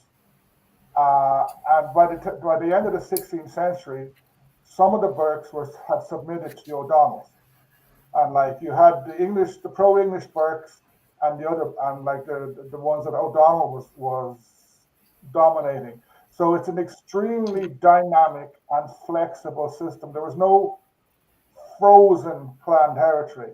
50 years before that, there would have been quite a few differences, and then 10 years later, it all changed because of the defeat at Kinsale. I think a better way to look at it, sorry for butting in there, Micheál and Rachel, but I think a better way to look at it is more, rather than Celtic or clan territory, is more of the Gaelic realm, that you're going from the Anglo-Irish world, and the moment you're starting to go up northwest, or even over to the Kerry territories and stuff, that you're now entering into the realm of the Gaelic rather than going into these set clan territories and stuff. Maybe that's a better way to look at it. Again, though, I think the lines are again blurred the same way we talk about the Usman or the Hiberno Norse or all the other things, in the sense of, because we see that Eoin O'Neill really over eggs his Gaelicization in certain parts. We start to see the Crannogs are used as a political tool in the sort of 15th century, 16th, early 16th century, not just by Owen, but others, as this way of saying, I'm Irish and these are English. They're putting this mark on it. They sort of fallen from grace almost, but then it almost became used as a political weapon by certain families to sort of don't crown my brother, don't crown my cousin, because they are pets of the English, and I'm an Irishman, and we start to, it's so, and it's not, this is a story as old as time for many factions, and like we've talked about before, about the when the new English are coming in and they're referring to the old English as Irish dogs because they're not Englished in their eyes. So I think it waxes and wanes as whatever's happening in the wider political world on these islands, and are just used as, symbolism is a very powerful tool. We see it commonly even today. Flags are being drawn on certain things, and whatever your interpretation of that is, it invokes something in whether it invokes whether it's reviled or sanctified, and when you see this flag on a roundabout, that it's not a new thing. So because I have a massive problem with all that as well, because a lot of people do come at me when doing the Q&A and stuff, and Micheál, you're way better than I am when it comes down to it, because I often watch your live streams as well. I'll have Micheál on one side and I'll have Rachel on the other side playing live. And when Micheál is covering his Q&A, he's so sharp when people turn around and says, okay, I'm in O'Sullivan. Micheál's brain is suddenly like, oh, you're from blah, blah, blah land. But then people want specifically the lines of territory, that their ancestors, their rightful land and territory of where their ancestors come from. But as you've pointed out there, and when I've done my study as well, to try to find defining lines is so difficult before the arrival of the English with the Tudors, when the Tudors are literally marking exactly, okay, this is Kerry, we're going to mark this out now. It can be very, very difficult to find defining lines, as Dr. Eoin O'Neill has pointed out. Those lines are constantly shifting, they're constantly changing, and it becomes even, you guys can easily sweep my legs here and correct me on this one, but from my interpretation, it does seem to change depending on the pasturing of land, depending on which way they're competing, especially when you're dealing with a cattle raiding society where we're pasturing. One moment we're pasturing close to the Irish Tower House, and then when it comes down to the summer months, we need to get that cattle out into wider areas, which opens up then to not only trying to control that land around the cattle that you're trying to pasture, but also on top of that as well, the cattle raiders coming in and disputing that land. That seems to be my interpretation, and why land seems to fluctuate within the Gaelic realm and constantly moved and shift. Would I be right on thinking that, or am I just gone completely off the point? I think you are in a way, but in Gaelic Ireland, there kind of was plenty of land, but a shortage of peasants. So many peasants, like if the Lord annoyed them, they just simply run away. So like, it was the Gaelic Irish way of going on strike. They just run over to the next Lord and say, "Hey, we know how to plant, we know how to move, to whatever you do with cows." And the Lord would say, "Great, here you go."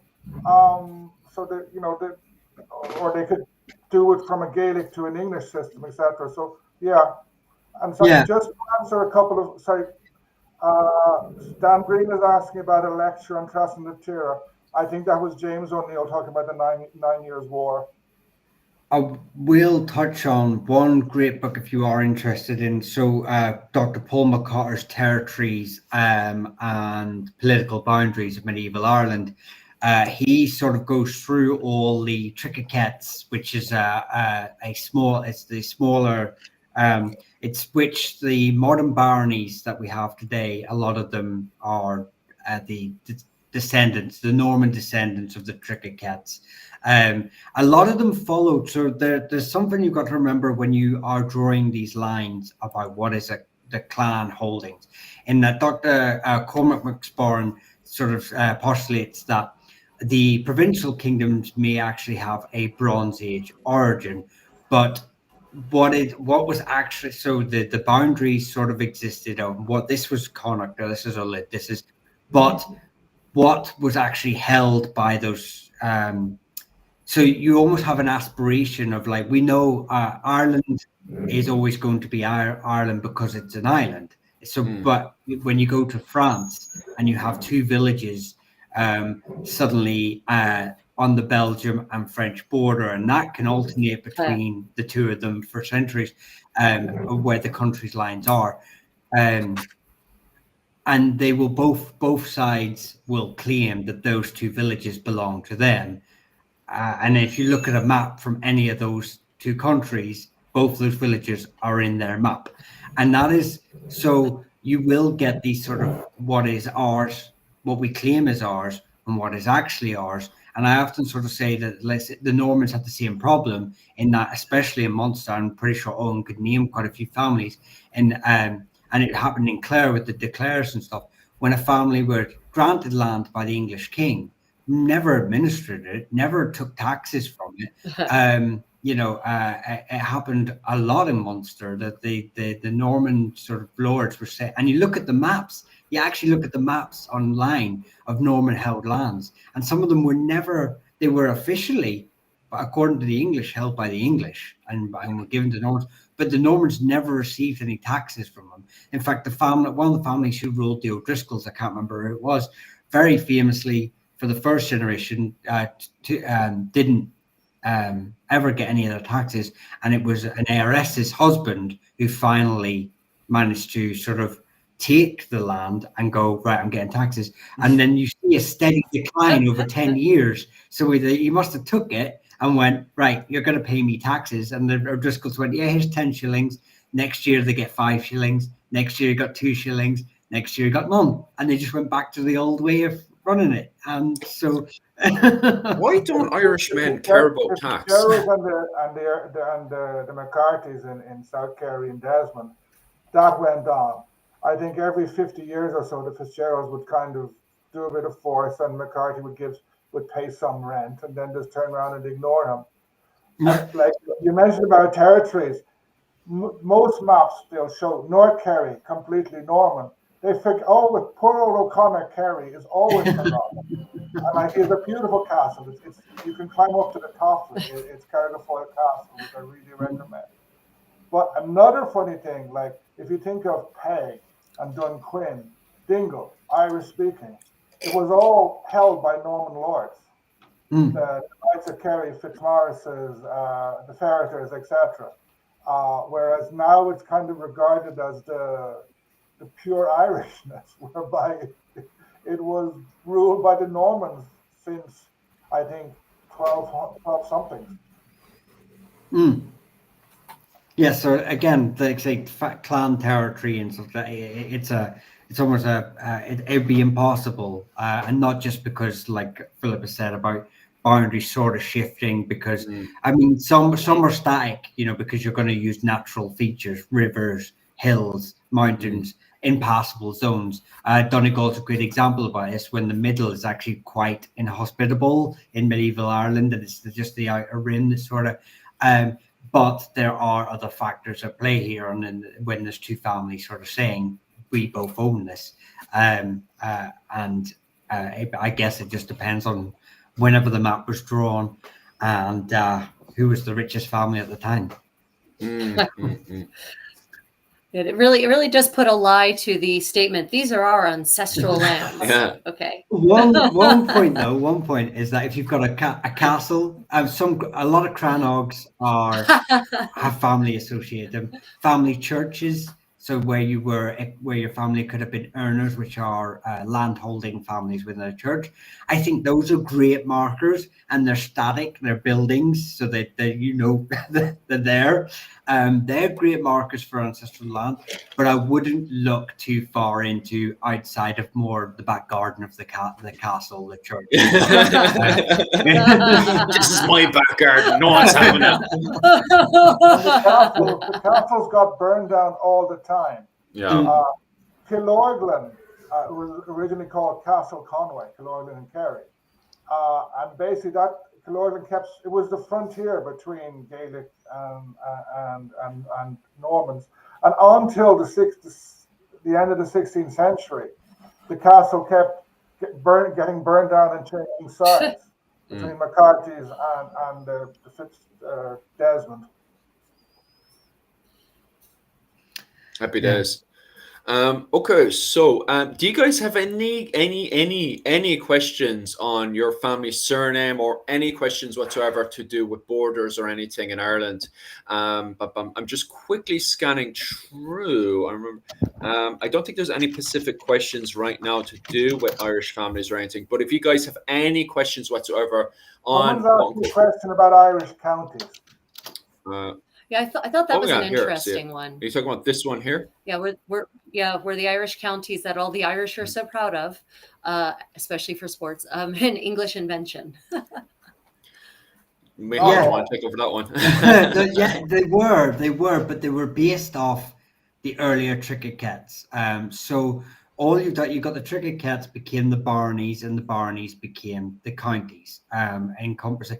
But and they tried to stay true to, if you see the Normans, when they moved into a Trickett-Cat and made it a barony, unless they were large, so you'll find that there's a couple in Tipperary that have upper and lower in the name, and there's one in, so they've split the barony in half. They tried to stay within the old Trickett-Cat system. So there's a lot of overlap, a lot of the boundaries, similar boundaries between our ancient Tua and, not ancient, I hate using that word, our medieval Tua and our medieval Trickett-Cats, which are the smallest provincial systems. They do overlap with modern counties, with the exception, obviously, of the modern state, Northern Ireland, which kind of really messed things up because that was another thing. So when you say it's an English invention, the counties as they exist today are an English invention, but they're built upon an earlier Irish system. with some minor, but not minor, some changes. So I guess it didn't. I guess it really comes down to your version of, well, the names are English now for the most part, written in English. The lines were drew by Englishmen as they exist today. If you want to do that, you can say they're English, but obviously, if you're more, I don't know, anti-Anglophile, anti-English, and you want to claim Irish, you can claim that they have links through ancient lines too. So I actually don't know much. I know, for example, the Beara Peninsula, it looks like a geographic whole, but 1/3 of Beara is in Kerry. And they were an original kingdom, the kingdom of Desmond, but it got split up. And I'm not sure the reason why they drew that line, because it doesn't make that much sense. Because if you're driving from Kenmare into Beara, you're going along a road that has well painted lines in the middle, and suddenly you come to a sign that says "Welcome to Cork," and there's no more painting, and it makes no sense where the border is there. Another interesting one is Clare, because Clare or Thomond, until I think the 17th century, for about 300 years before the 17th century, it was part of Connaught, which makes geographic sense, except if you're, I hope there's no Clare people listening, they'll kill me. Oh, no. Traditionally, Oh gosh. Clare, because of Brian Boru, is part of Munster. But geographically, it doesn't make any sense. It's, it was it's on political. the wrong side of the Shannon. It was see, it just shows well that was a political thing that happened in the 14th century. When the O'Briens there. Yeah. But it shows you how it can all change. Yeah, and I mean, look, we've lost Meath, the ancient kingdom of Meath. We became the four provincial kingdoms instead of 5. It's wild how we just lost Mead as well. Like, people just kind of forgot it existed after, what was it, during, what's crazy, they kind of just forgot about it during the Wars of the Roses. It was Trim Castle was right there. And the English were just like, well, this isn't really a safe location against the Fitzgeralds. Let's go back to Dublin. And the people just forgot it existed, The Fitzgeralds just kind of occupied it, Mead, and that was that. It just disappeared. Which is absolutely wild. I think it just kind of merged into Fitzgerald territory, didn't it? Mead. Right, Fitzgerald, there's Nugents and Plunkets within there. Because it was under the Mortimers. You see, the Mortimers kind of owned all that land and stuff. And then, from my interpretation, you guys can correct me there, but what happened is the Mortimers had it, and then the Yorkists had taken over Trim, but they never actually occupied Trim. And then, what was it called? During the Wars of the Roses, the Fitzgeralds kind of occupied all those territories around Trim and just merged it into their own kind of Leinster territories. And I think we just kind of forgot Meath existed, was it?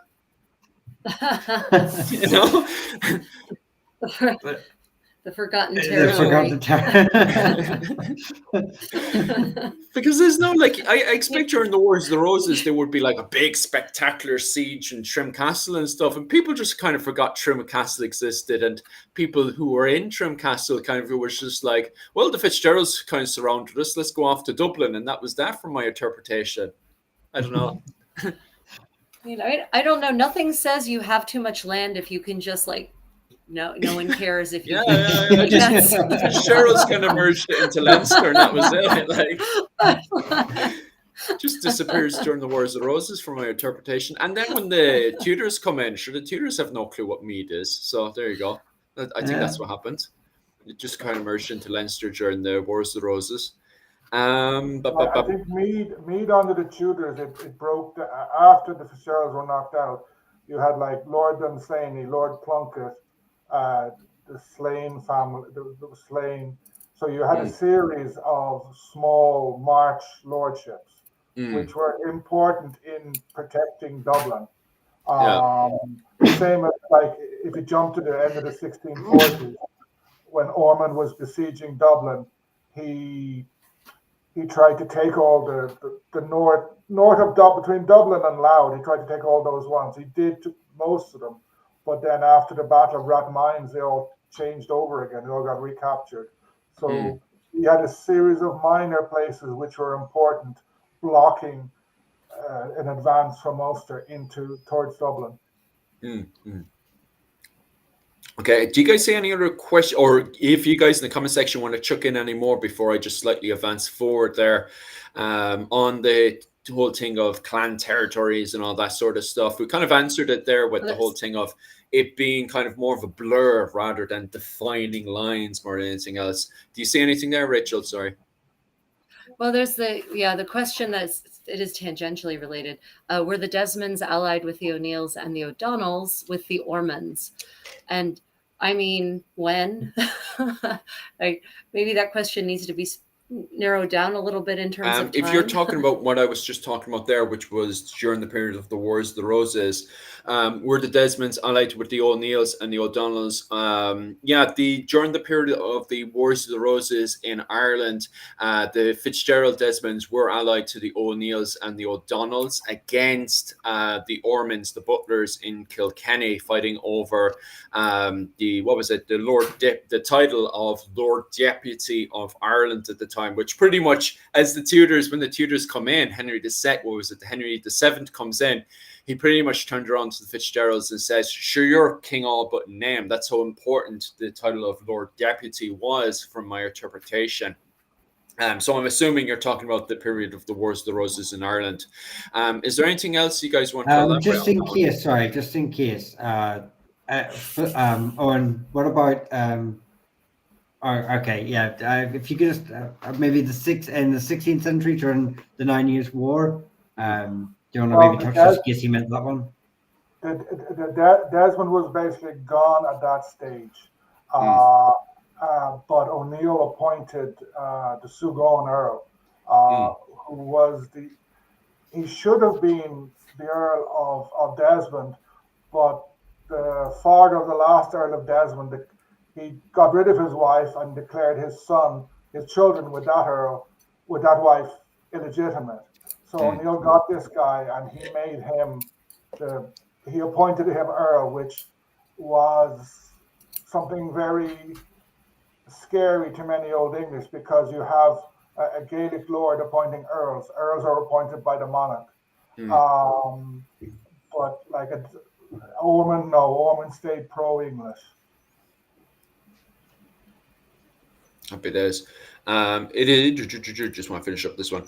It is a great castle, though. In fairness, the Braveheart York battle was filmed outside of Trim. Yes, it was. It was probably one of the few things, looking back at now, the way they had done up Trim Castle for the movie Braveheart, which is set during the Scottish War of Independence, was absolutely magnificent.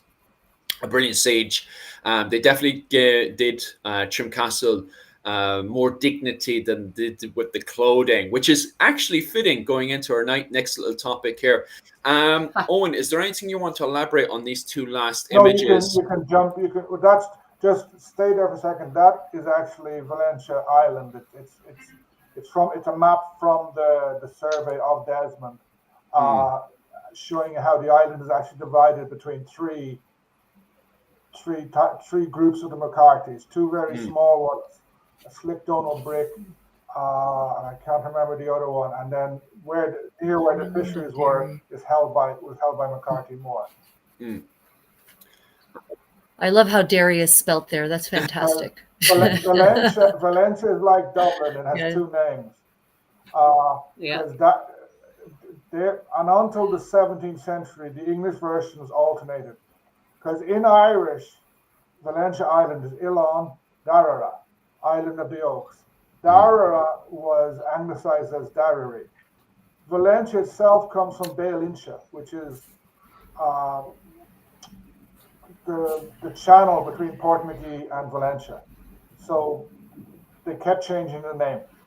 So that's Darrary or Darrara. And oopsies, 1 second. And this one here. That's to do with O'Sullivan's. We can skip that because happy days. Right. Thank you so much, Dr. Eoin O'Neill, for everything you gave us there. On top of that as well, I just want to now switch over And if anybody, just before Owen has to run off there, because I know Owen is quite busy tomorrow, so he actually has to hop off to bed.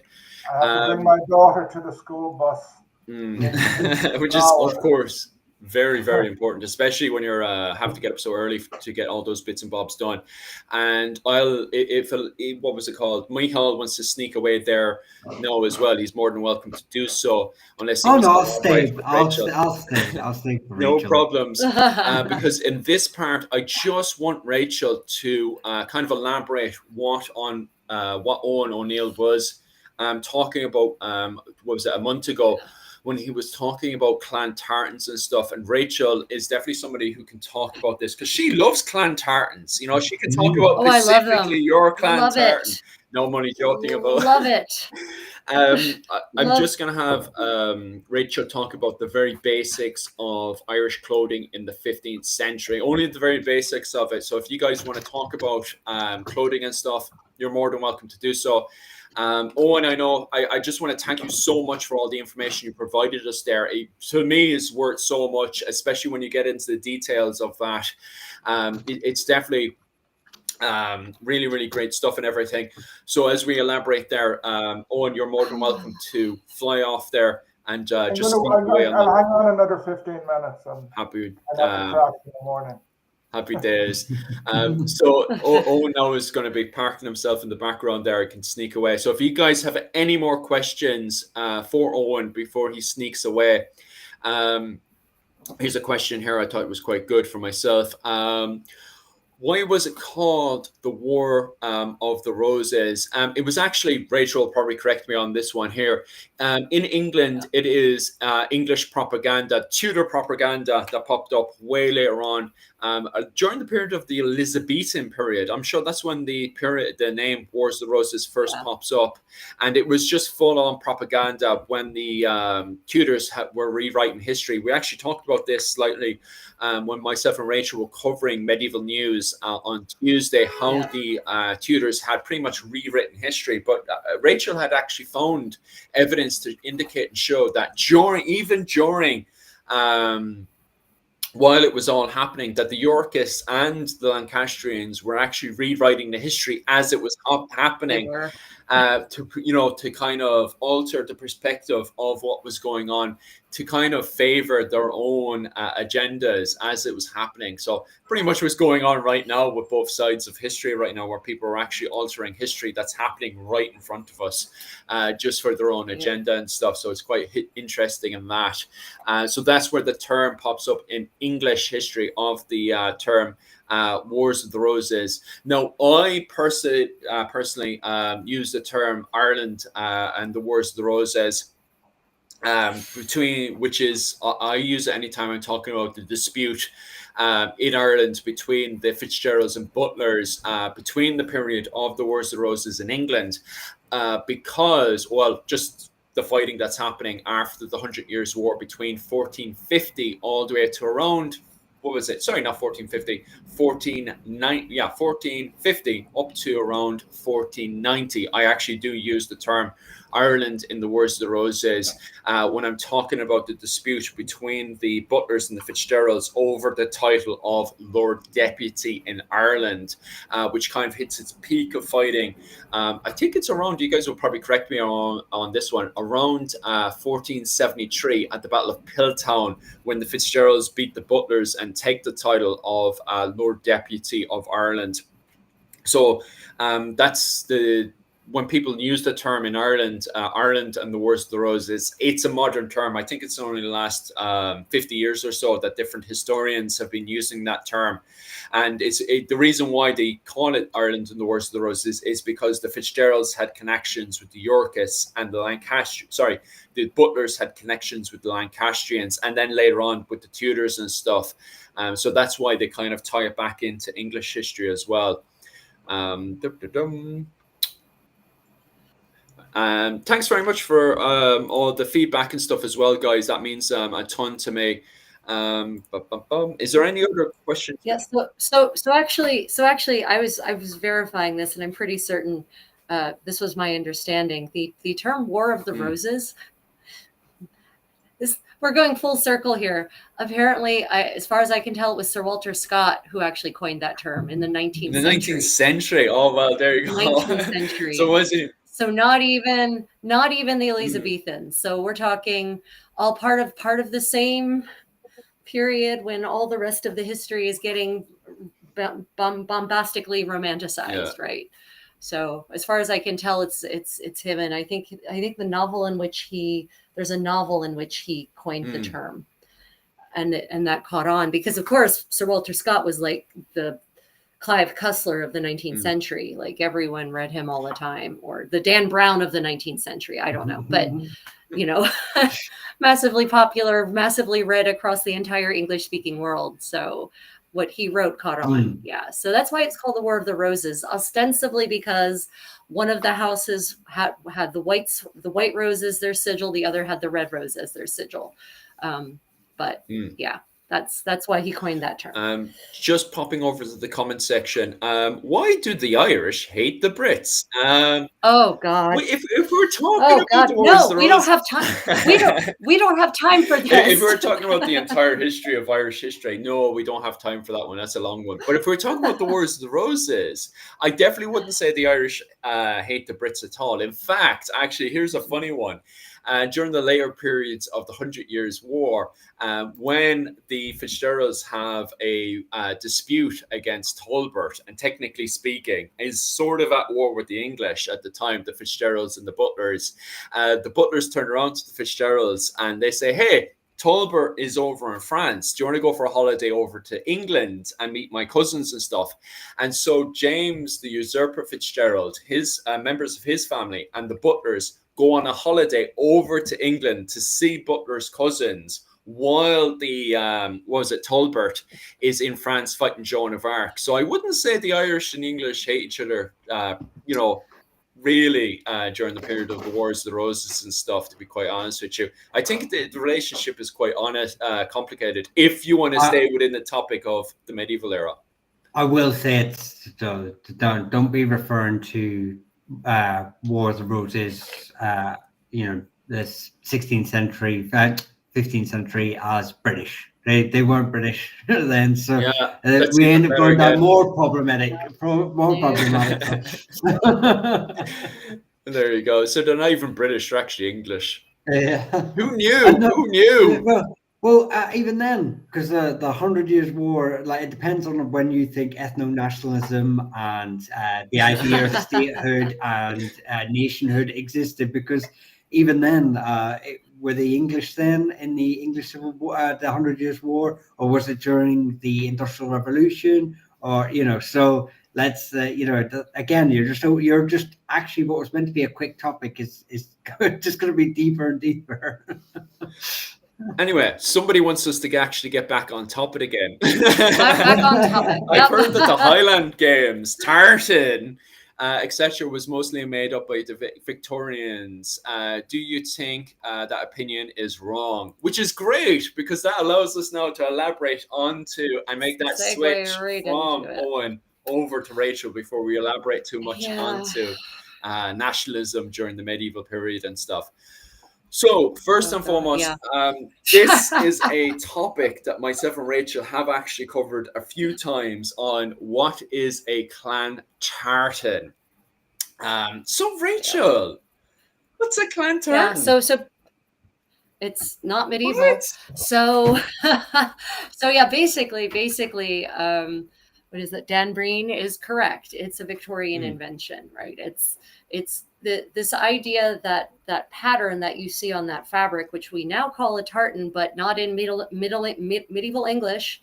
Tartan does not have anything to do with multiple colored fabrics. In fact, the word tartan comes from Old French, and it was a fabric originally in the 13th century, in 13th century French tartan, that was actually could be woven of two fibers. So you could have silk in one in the warp and cotton in the weft, or silk in the warp or linen in the weft, for instance. So it wasn't about colors, it was about mixing of fibers. And then eventually, actually, the word, because of course clerks aren't fashion experts, and so when they're documenting the fabrics in anyone's chests as they're going through their death inventory, they might look at this fabric and like, ooh, it's really nice. Ooh, silk. We're going to call this a tartane as well, because it was associated with the idea of the Tatars being this foreign, exotic people where silk comes from, somewhere over there in the east. So that word tartane comes into Scots in the 15th century. And so if we're talking 15th century Scots, which is then it ends up coming into the Highlands that way. So it's not a Gaelic word at all. Let's just lead with that. Not a Gaelic word, and does not mean, there's no implication in the meaning of the word that it has two colors in the original definition of the word. So in the Middle Ages, it had nothing to do with being a two-colored fabric. And in fact, in Scotland even, we don't see the word tartane. I mean, it appears all over the place in Scots. Like, it's in all kinds of inventories. There are laws that are passed in the 16th centuries where you really start to see the word in Scots, tartane, in like 5 or 10 spellings, because orthography is created before the modern era. And so what you see is that it's referencing, by that point, it's referencing a pretty expensive fabric. And then eventually it starts transitioning to a fabric that's woven, mostly to a fabric that's woven of two fibers. And then by the end of the 16th century, the very end of the 16th century, we have primary source references in Scotland mentioning it in the context of multicolored. But it's not associated with any clan, with any family. There's no heraldic association with it. There's no evidence of that whatsoever. But what we do have evidence of is people all over medieval Europe wearing what we would now call tartan or plaid fabric, with you have warp in one color, weft in the other color, creating some kind of striped or checked pattern, right? And I think if you go on, I sent you some clips of fibers. So, there's our Noah's. Yeah.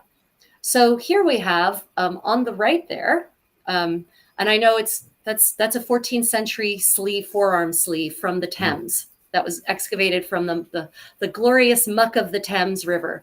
And thankfully, the river mud is pretty anaerobic, so textiles actually survive pretty well.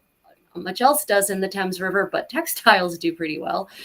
And that, what you might call that a tartan, that's a merchant sleeve. A woman, probably a woman based on the dimensions, could have been a man's for a sleeve of the fitted garment that they were wearing in the 14th century called a cote, C-O-T-E. So, you've got red in one direction, you've got yellow in the other. It creates a checky pattern. It's English, not Scottish, not associated with any clan.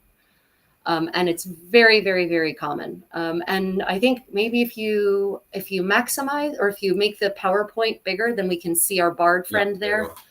Right. So that picture on the left, that comes from the Scotichronicon, which was written by, compiled, however you want to call what it is chroniclers in the Middle Ages actually do.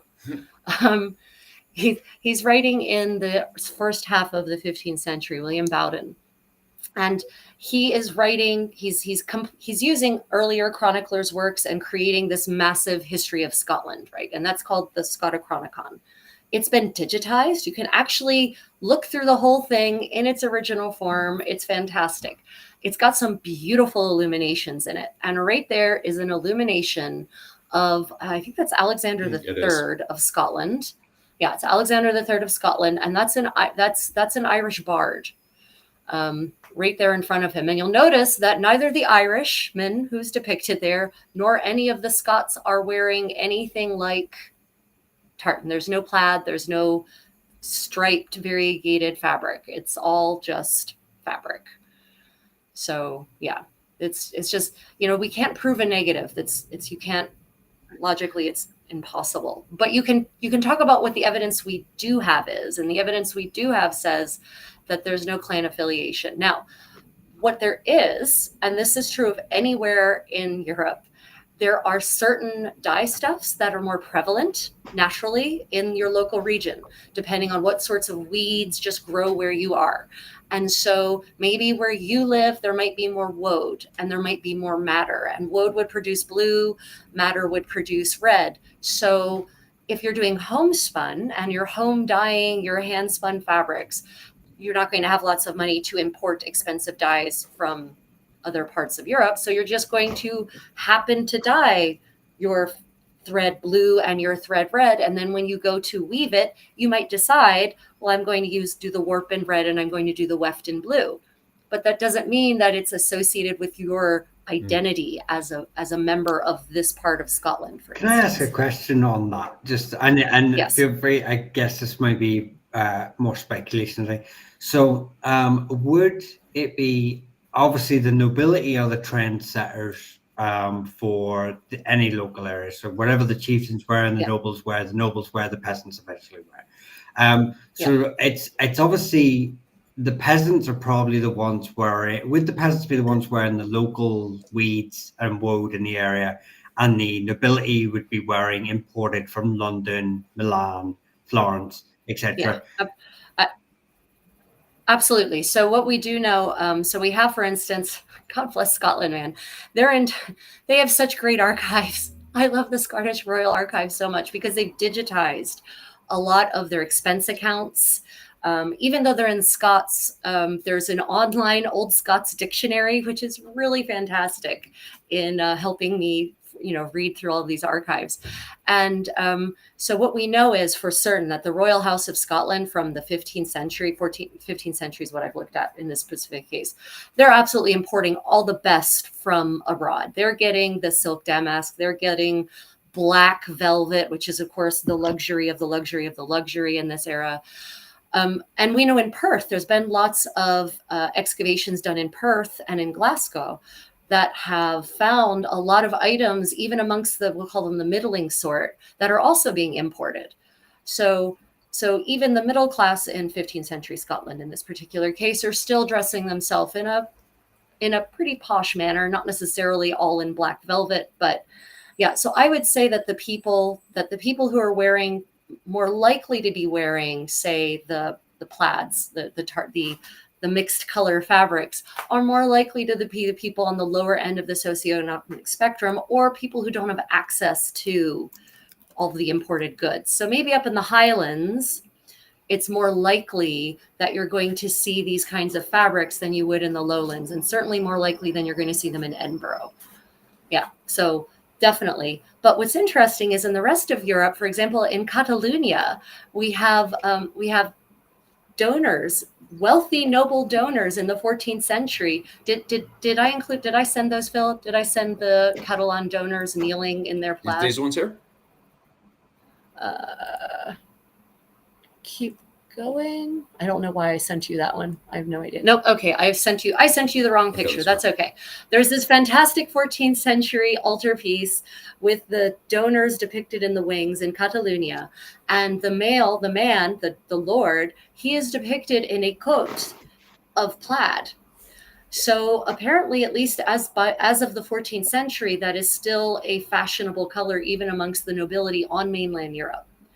So it seems that my suspicion is that as the textile industry became ever more advanced, more complex, there are advances made in the weaving technology that allow them to produce even more of these luxurious fabrics for less cost. Then those fabrics become more popular amongst the aristocrats by the 15th century, thereby increasingly relegating these mixed color fabrics to the lower classes. So yeah. I think it would be fair to say that as the centuries wear on, as we're getting into the 16th century, for instance, you definitely don't see aristocrats depicted in these mixed color fabrics anymore. Not anywhere. Maybe it's just we ponder on it or think about it. So if the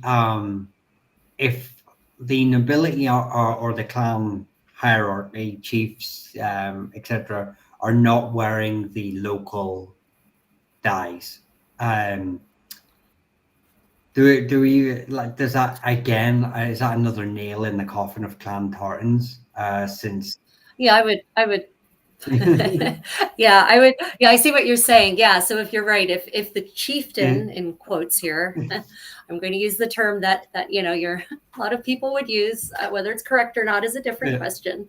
But if the chieftain is not wearing the clan tartan, then how? Yeah, no, I see what you're saying. Absolutely, and I agree that probably we do know from household accounts, even from some of the Highland families, we do know that they had means, they had money, and so that the lord of the clan could absolutely afford some of these luxury items and is probably not wearing homespun with any kind of regularity. Now, for workaday clothes, and 15th century especially, even the aristocrats are still doing some pretty menial tasks, especially in the more remote regions where you maybe don't have the massive labor force that you have in Central Europe, for instance.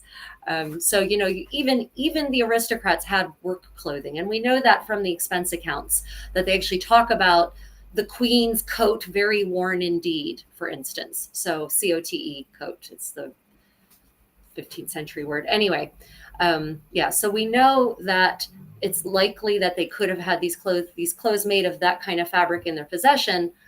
But as you say, that's kind of another nail in the coffin for, is this a clan tartan if the lord isn't wearing it as a symbol of his identity? Which, there's just no evidence of any kind of that plaid fabric, as we now call it, being identified with any particular lineage. And that's literally invented. It is we know the point at which it's invented in the 19th century. So because the closest, from my understanding, and Rachel's more than welcome to correct me on this one, is the closest thing we can get to what people refer to as clan colors or clan tartan and all that stuff is those, as I said a dozen times, and Rachel's more than welcome to correct me on this one, is what we refer to as these crisp belts that you can see here. Can you guys see all that? The crisp belt. That's, from my understanding, that's the closest that we can get to as clan colors or clan tartans and stuff. And this belt was worn between fishermen, and also was worn by Gaelic mercenary companies in Ireland around since their arrival in the 14th century as war bands, and as they become Gaelic mercenary companies and stuff going into the 15th century. This is a belt that they would have worn to distinguish themselves on the battlefield. Not perfect, as Connor has pointed out a million times. When you're on the battlefield, it is actually quite difficult to tell the difference between one clan and the other, just trying to go off of belts alone, especially when they get covered in mud and blood. And this is how we end up having MacSweeney's chopping up opposite rival MacSweeney groups. Or even chopping up their own MacSweeneys accidentally on the battlefield, because it's hard to distinguish just going off belts alone. But from my interpretation, this does seem to be the closest thing we have to clan colors or clan belts. But that's my interpretation.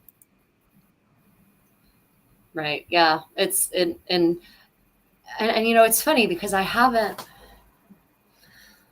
The visual record for medieval Irish clothing is pretty pauce, and it's frustratingly unclear in many places.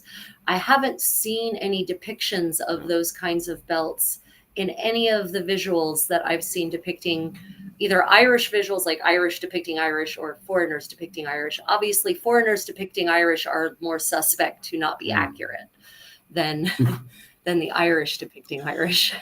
Like it makes sense for them to have some kind of belt to be able to distinguish themselves when they're both on the battlefield, or just because these belts are literally just taken from fishermen, people going out fishing, and then they fall into the water. And this is, by the way, not unique to Ireland and Scotland. They're using the same belts in Scandinavia. It could be even something that was brought over from Norway into Scotland and Ireland, for all we know. But it was used if a fisherman had fallen into the water and then his body eventually comes onto the coastal area, then a opposite village, fishing village, or any village, for instance, who finds his body could turn around and says, oh, actually, I recognize that belt. That belt is from so-and-so village down the road. Or somebody will eventually be able to identify that belt and then return that person back to where they originated from. And that's where we get these sort of, as people refer to them as kind of clan colors or clan belts. That's kind of the closest thing we have, like. Right, right. Which, by the way, what you just described is what we call dog tags in the Yeah. military. It's literally what they are like. It is exactly the medieval version of dog tags. That's it's kind of a disturbing thought, actually. Yeah. So what you've got depicted up there actually is a controversial set of clothing.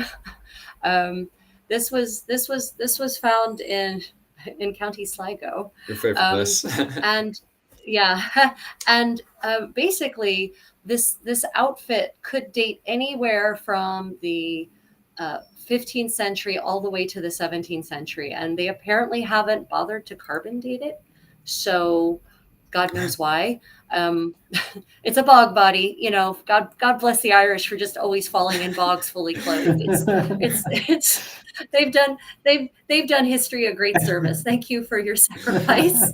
I'm not going to elaborate on that. Whether that's a literal thing or not. Right. Michal, at this point, I'm not elaborating on that. Right.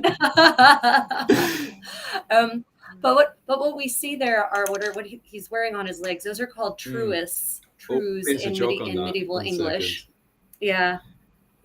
I've lost the joke. Where's it gone? Oh yeah, there you go. Where did it go? Fionn saying about the Scots, can they not just wear Silly trews? jocks just wear trews. Yeah. Oh yeah. I was waiting to use that one because I knew eventually you'd say it and I could set it off.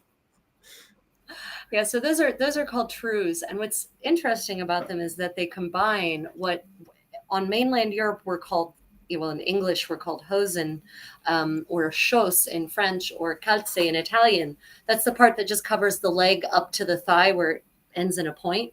And then it's sewn onto, whip stitched onto breeches, right? And so thereby making what we might call trousers.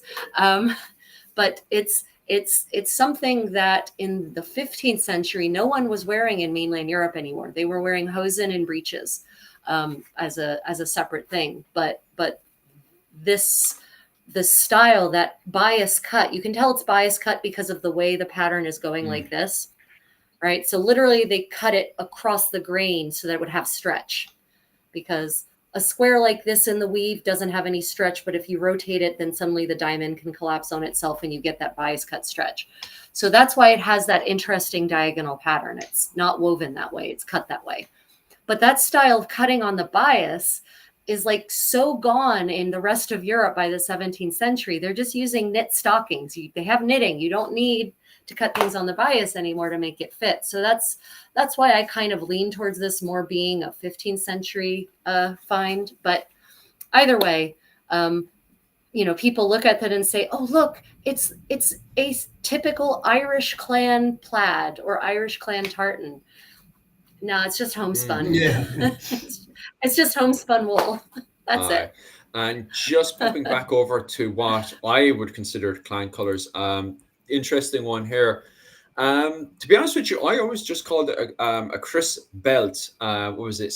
CRISS. A Chris belt is what a lot of people within my circle of reenactments and stuff would refer to it as. And it was first and foremost just used by fishermen. So if fishermen got lost in the sea, what was it called? They'd be able to identify them easy enough. And then from my understanding, as Connor from the Celtic Templar had elaborated on, the Galloglass also used it from around the, the 13th century, from their arrival from the Isles and stuff, when they first came onto the battlefields and stuff, during the Eoin O'Neill's revolt. They actually used it. They would have it on themselves and they would use it on the battlefield and stuff to be able to identify themselves, the difference between the McSweeneys and various other, like the O'Donnells and stuff. So the O'Donnells and McSweeneys, those clans would have different crisp belts, and those, even on top of that, they originate from fishing belts. So they weren't used per se as what was it called? Clan belts per se at the start, or as used on the battlefield. They just started, it just kind of makes sense. If you're using it for fishing and you want to identify yourself on the battlefield, why not use it on the battlefield as well? And then over time, it just sort of becomes, I suppose, a clan belt in itself, because it's then identifying the likes of the McSweeneys, the O'Donnells, the McCartys, so on and so forth on the battlefield, so they'll be able to identify each other rather than chopping each other up. But it's not perfect. As Conor has pointed out, we do actually have examples from the 15th century where when it ends up getting covered in blood and mud, they find it very difficult to be able to tell the difference between each other. So McSweeneys end up chopping up other McSweeneys, O'Donnells end up chopping up other O'Donnells. So it's not perfect, but this is basically the closest thing we have to clan colors, if you want to call it that. Yeah, that's basically it. There's, you can't prove a negative, but you can talk about what the evidence says, and the evidence says that plaids are a medieval European thing, not a Irish or a Scottish thing, and that there's no affiliation of any kind of official recognizable nature between this pattern equals this family. Again, I normally put them in the same category as coats of arms, in the fact that if a family wants to get behind it as a symbol of their claimed heritage, but again, I think, like say, they need to come with that sort of evidence that it is a modern thing to do that. Right. Yeah. Don't try and attach it to some sort of ancient antiquity that doesn't exist. So yeah, I'm very interested about that. Actually, I've got a quick question, and it's not about tartan. So are you finished? Unless someone's got questions, because I've got a question that's come up there from Fionn, and I was wondering, but I don't want to interrupt you, Rachel, if you're in the middle of Oh no! I mean it was supposed to be quick. It wasn't supposed to be a 3-hour presentation. So. I think that's happens. We have 4 people on, and you end up with extra time. But I always wondered: have you ever researched my old regiment was the Royal Irish Regiment on the British Army, and we had something called a corbeen. Now, I was always told that this meant shapeless hat, and it was something that may have links to the 17th century. But I always wondered if you'd ever had a look into that. And if you knew anything. Let me see what it looks like. I can probably tell you if I can. You'd have to type in Royal Irish Corbeen. The spelling there is Finn has the spelling there. The Corbeen, so Royal Irish Corbeen. I think it's double E instead of EAN, but. Yeah. Okay. Got it. Oh, that beret looking thing. No, don't call it a beret. Right, hang up. Hang on. Call it a beret. Yeah, right. So my husband's an officer in the U.S. Army, and he has a beret that looks real similar. Anyway, yeah. So the origins of that. So I have seen that style of hat in the 17th century. Yeah, that is, but not in Ireland. Not just in Ireland, rather. Like I've seen it in England too, in English depictions, and Scottish pictures of Scottish noblemen wearing something of that style. So it would not surprise me if it's the British who introduced that actually to the Irish regiment as part of their uniform.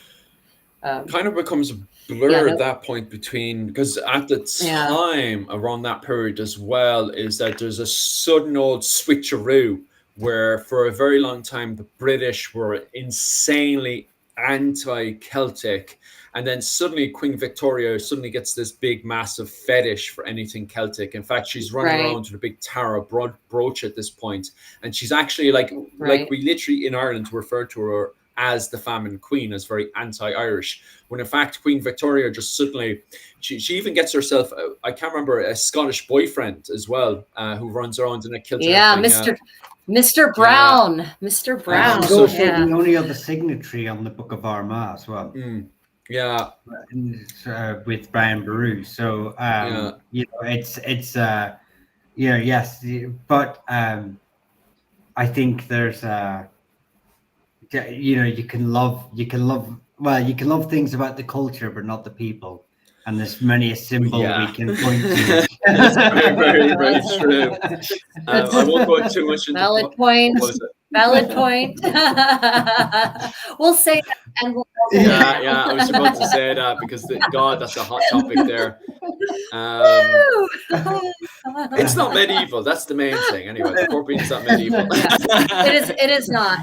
No, it is not medieval. Definitely no pre-17th century evidence of it, is what I'll say.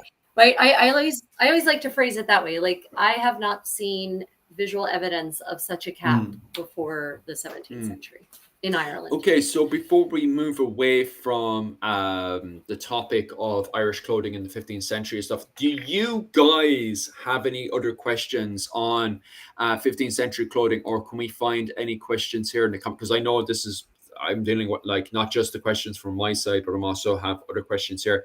Do you guys see any questions to do with clothing or stuff in the medieval period, specifically on the medieval period? Well, actually, so there's an interesting one from Peter MacDonald. Any examples of ceremonies involving the exchange of clothing between chiefs and vassals, which that comes with several levels of answer.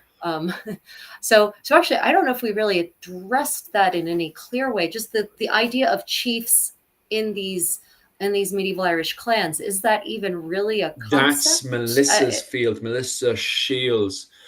She's doing a whole load of study onto that one. I am right now trying to get her on, but she right now actually is doing a whole load of research. She has one or two of her talks online.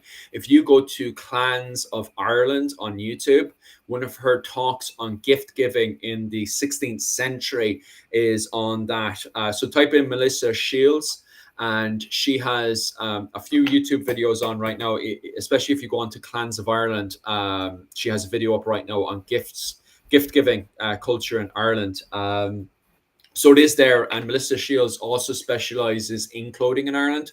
I don't know if she has released a paper or anything yet on that topic, because it is a humongous topic, and Melissa has only started that in the last, I suppose, 10 years now. She's studying that. So that's still a developing research right now. So I'll actually have to get a hold of Melissa and poke and prod her. I'm actually good friends with her, so I'll see what I can do and see if we can get her on. But right now, she's very, very, very, very busy doing her research over in university. Last time I checked on her, she was on University College of Cork. So I don't know that one specifically. Michal, do you know any examples of that? So the only thing I can think of, the only part I've extensively, I've done some enough research to comment on, is Robert the Bruce's. A lot of his gifts are recorded before, during, and after the Battle of Bannockburn.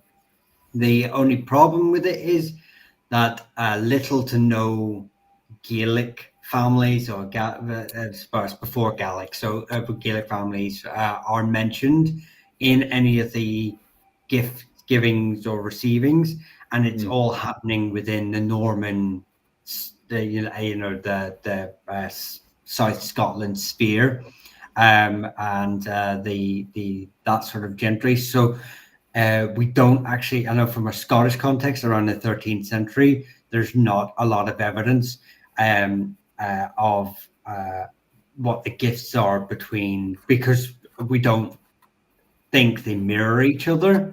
It's not going to be the exact same, especially around this time when you have the MacDonalds really going like Irish, and they're really trying to link themselves to they're making their paternal ancestor Smarly.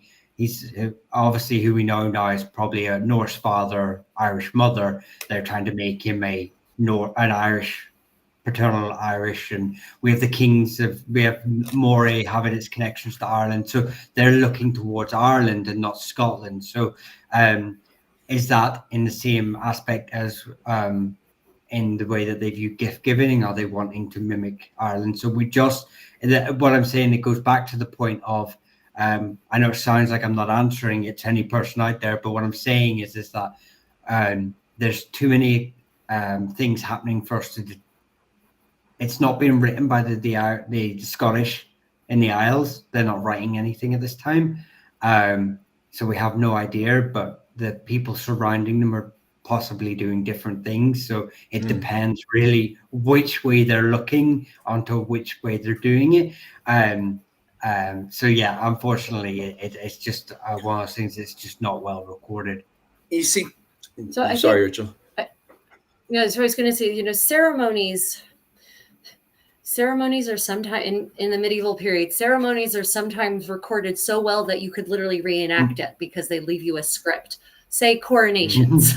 But other kinds of ceremonies, for instance, a ceremony of an exchange of gifts, or just even the lord, the chief, giving his vassal, his retainer livery. That's the medieval English word for clothing that is given to your people. That tends not to be recorded very well, and I'm not personally familiar. I have not encountered any such ceremonies documented in the 14th or 15th century in Ireland myself. Not specifically for clothing. So if you're looking like the actual ceremony itself, I can't say that I have not seen. My research has not led me down any avenues, because I'm a big pomp and circumstance girl. Like, give me a good ceremony, please. Yes, please. But I haven't found, anything detailed enough that you could actually say this is the ceremony. You see, the problem is, what was it called? Clothing does become a powerful symbol from 1366 onwards with the Statutes of Kilkenny, because from that point onwards, if you're attending Irish Parliament, you have to be dressed in English clothing, and that includes the Gaelic. So you do have examples, especially going into the 16th century, which are quite funny, where you have Gaelic chieftains going into Parliament dressed in English clothing. And we do get this expression of them hating their clothing, because they'll leave the English Parliament afterwards and they'll literally strip and take off their English clothing, which they're supposed to wear like all the time, because the statutes of, statutes like the Statutes of Kilkenny and various other statutes that are brought in during the 16th century are meant to ban you from wearing Gaelic clothing. But we are somewhat aware of, because of complaints, that Gaelic chieftains are going into Parliament, doing their job, and then once they leave their Parliament and go back into their territory again, literally stripping off their their English clothing, and getting them back into their savage, wild Irish clothing again. So it does become kind of a symbol. You see, this is where I can't remember any examples itself, but I'm sure Henry VIII then starts gifting people English clothing to start kind of encouraging Gaelic people to start wearing more English clothing and less Gaelic clothing. And that's why I kind of don't want to kind of confirm it until I get Melissa on to kind of get those references in there. I believe the image you showed up with the individual in a Irishman in a blue cloak. Yeah, the bard right behind you, Philip. Yeah, this man here. No, that one. No, it's not. It's up. It was not that one. Oh, the other one. Yeah. No. I know which one you're talking about. Yes. Oh, yeah. There you go. I believe that is meant to be an Irish. It is an Irish woman wearing English clothing in the 16th, 17th century. I believe that is meant to be an interpretation. If I remember correctly, that is meant to represent the fact that I believe in Munster as well, and that's the area that it's linked to, is that in Munster people were starting, Irish women were starting to wear English fashion. Well, that's a Dutchman who documents that. So that is definitely not English clothing. Oh, right. Well, I might have got up. That might have got not even slightly. That is very Irish. Like, that's very unique to Ireland. That is so not. There's like literally like nothing else in Europe, except the closest thing it's close to is actually late 15th century Castilian fashions. It's closer to that than to anything else. Sure. I might have mistook it for. There's a few drawings online that are very similar in style. I will get it up at some point. But I believe there's a document very similar to that, and it's showing women in. Well, I think it's Owen who was actually the one that did the thing on it. Where is he? There's actually, so there in the later 16th century, there are definitely depictions of Irish women. I've seen they're at a feast, and they are definitely dressed in a much more English That could fashion. be. I've definitely seen that. Because Someone go wake up Like Owen. yeah, like I do believe that outfit there is Irish. It's a Gaelic outfit, and we do have Gaelic women dressing Gaelic, especially when you had the arrival of the Spanish up around Youghal and stuff, and Kildare. You have Spanish ambassadors and stuff going inside there, and they record about Gaelic women in Gaelic dress and stuff. So I do believe that is in Gaelic dress. However, as Rachel said as well, they are also dressing in English because Gaelic women, I say Gaelic, I'll just umbrella term them all under Irish because it's such a blur anyway. And that's the Fitzgerald's women who literally go between the Gaelic world of dressing Gaelic, as we can see with references from the Spanish, but then when they're going to French and English court, or even sometimes over to Italy as well, you do actually have Fitzgerald's women who are taking on the fashion of the English, the Tudor English, when they go over to, what was it called, England and France and stuff as well. So they are going between the two of them. It's not like that's not happening. Like, yeah. But I mean, this is 16th century, and so much changes about Irish fashion in the 16th century. I mean, it's drastic. But there's drastic changes across fashion across all of Europe, so it's not surprising. This is also the rise of the nation states, right? So this is where the states start to consolidate, and you start to get a sort of national costume that wasn't really there before. That idea was not really very prominent. What I found very interesting, what you were saying, and obviously, Rachel, you can correct me on saying this one, but I think you were saying before is Gaelic women's clothing was considered barbaric because it was loose compared to European clothing that was more fine fitting. Am I correct in saying that? Are you talking to me? Sorry. No. So it's really funny. What it's not so much that it's loose. So for example, there's that Viscount from Catalonia who goes to St. Patrick's Purgatory at the end of the 14th century. He goes on pilgrimage, and he documents his journey he visits the court of Tyrone and the king of Tyrone, in quotes, his interpretation of the political situation there. And he meets the king and the queen, in quotes, and he meets their court. And what he says is that everyone is naked, but then he goes on to describe all the clothes they're wearing. So what the implication is that they're not wearing the same number of layers as people on the continent are, right? And we have that same idea of nakedness not being modernly naked. There's a court case in England from the 15th century. A woman is abducted, and he's brought to trial. And the court case says the Margaret so-and-so was abducted all naked, wearing her smock and kirtle. So the implication is that if you're just wearing the two bottom layers, the thing against your skin, and then the fitted laced over dress over top of that, that still counts as naked. Right. So it's not so much in some cases, it could be a question that they're not as fitted as he thinks is appropriate, or that it's just not enough layers.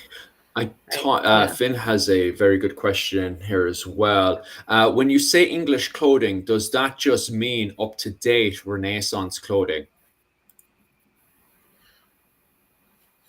Yeah, so I would say the fashions that are in fashion in that moment. So if it's English clothing in 1450, then it's 1540, then it's English clothing that is fashionable in that moment. Because yes, the Irish are bizarrely both innovative and conservative. So the Irish will adopt every new thing that comes down the pipeline. But at the same time, they'll kind of say, but I really like my great-great-grandmom's dress too. So I'm going to keep wearing that. But I'm also going to want to wear this new innovative high fashion item that I just got. So that's what makes it hard to date some of these clothing finds, because they may look very old, but they might not be old, or vice versa. So yeah, there's a gown that was found in Moy. Am I saying that right? No, it sounds MOY. right. Yeah. Okay. It's called the Moy gown. It's found in this. It was found in a bog, like all the other clothes we have. It was found in a bog, and they haven't carbon dated it yet. I guess Ireland, the Irish museums must not have large budgets for this. They haven't carbon dated it. We'll get a hold of Melissa and we'll find out what the crack is, because Melissa would actually know that one. Yeah, no, but they haven't carbon dated it yet. They still haven't carbon dated it yet, right? So it looks, for all intents and purposes, if you compare it to what's going on the continent or in England, it looks just like a 14th or 15th century gown. Right, what's left of it, because it only survived like down, only this much survived, so you don't have a whole dress. But and from the way it's constructed, it's very 15th century. But then some people are saying, well, yeah, but in Ireland they would sometimes keep making things the same way for decades or even hundreds of years, so maybe it's from the 16th or the 17th century. Carbon dating would really help there. But that Moy gown, my point is that Moy gown, go to the Noah's Ark. Yeah. The Noah's Ark slide. Yeah. There we go. Oh, why is it so bad? Why are they so weirdly shaped? The PowerPoint? Why is it warped? It's weirdly warped. Okay, yeah, make it a little big again. It looks less bad that way. So basically the Moy gown would actually create, this is the Book of Ballymote, and it dates to like 1401 or something like that.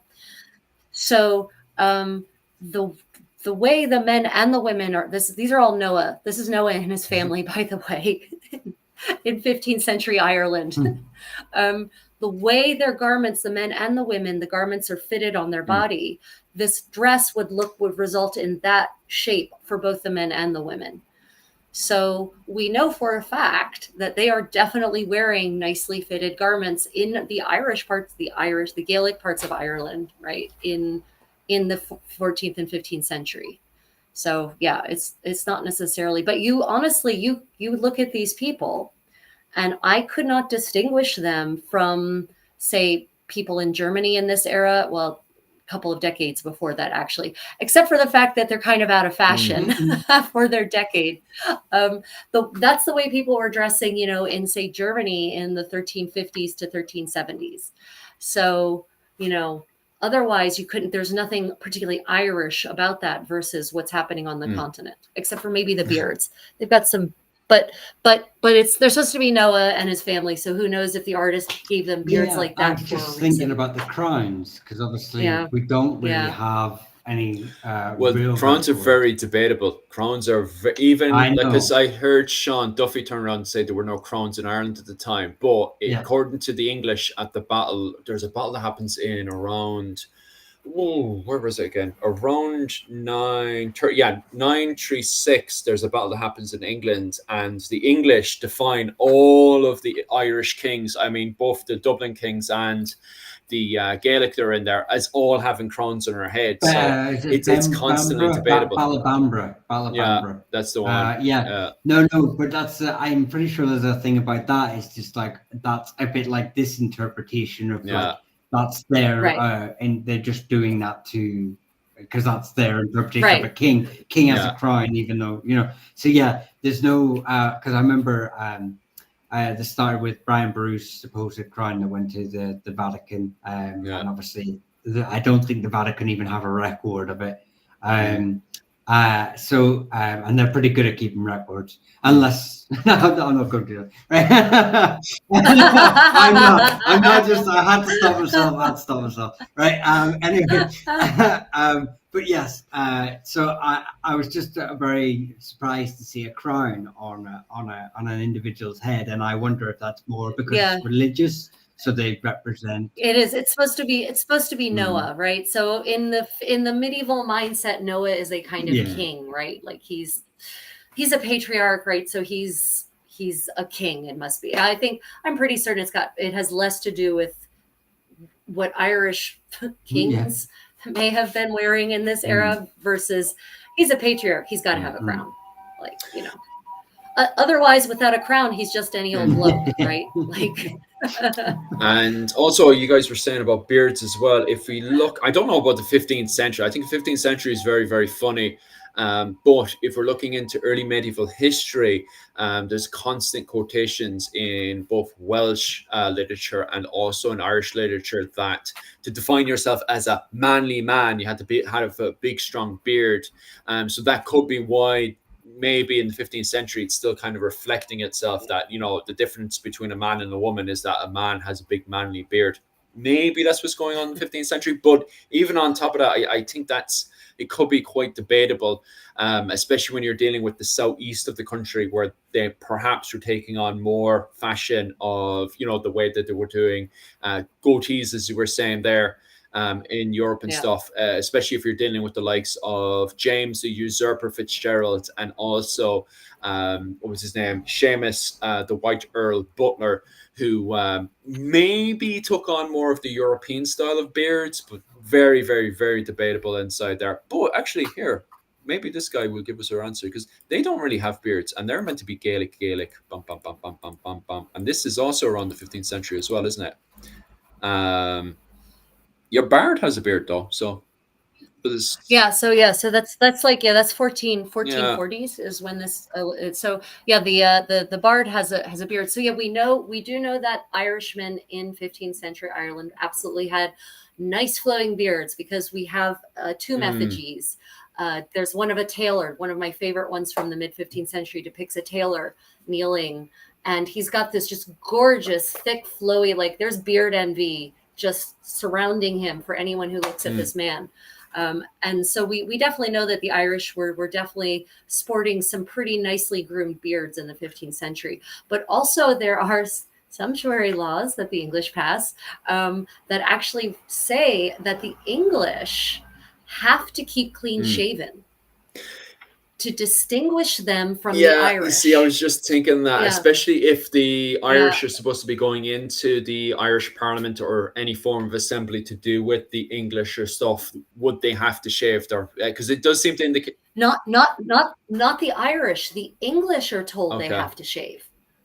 No. See, this people misunderstand the statutes of Kilkenny, maybe through their biases. But I went back and looked at them, and it's not about we're controlling the Irish.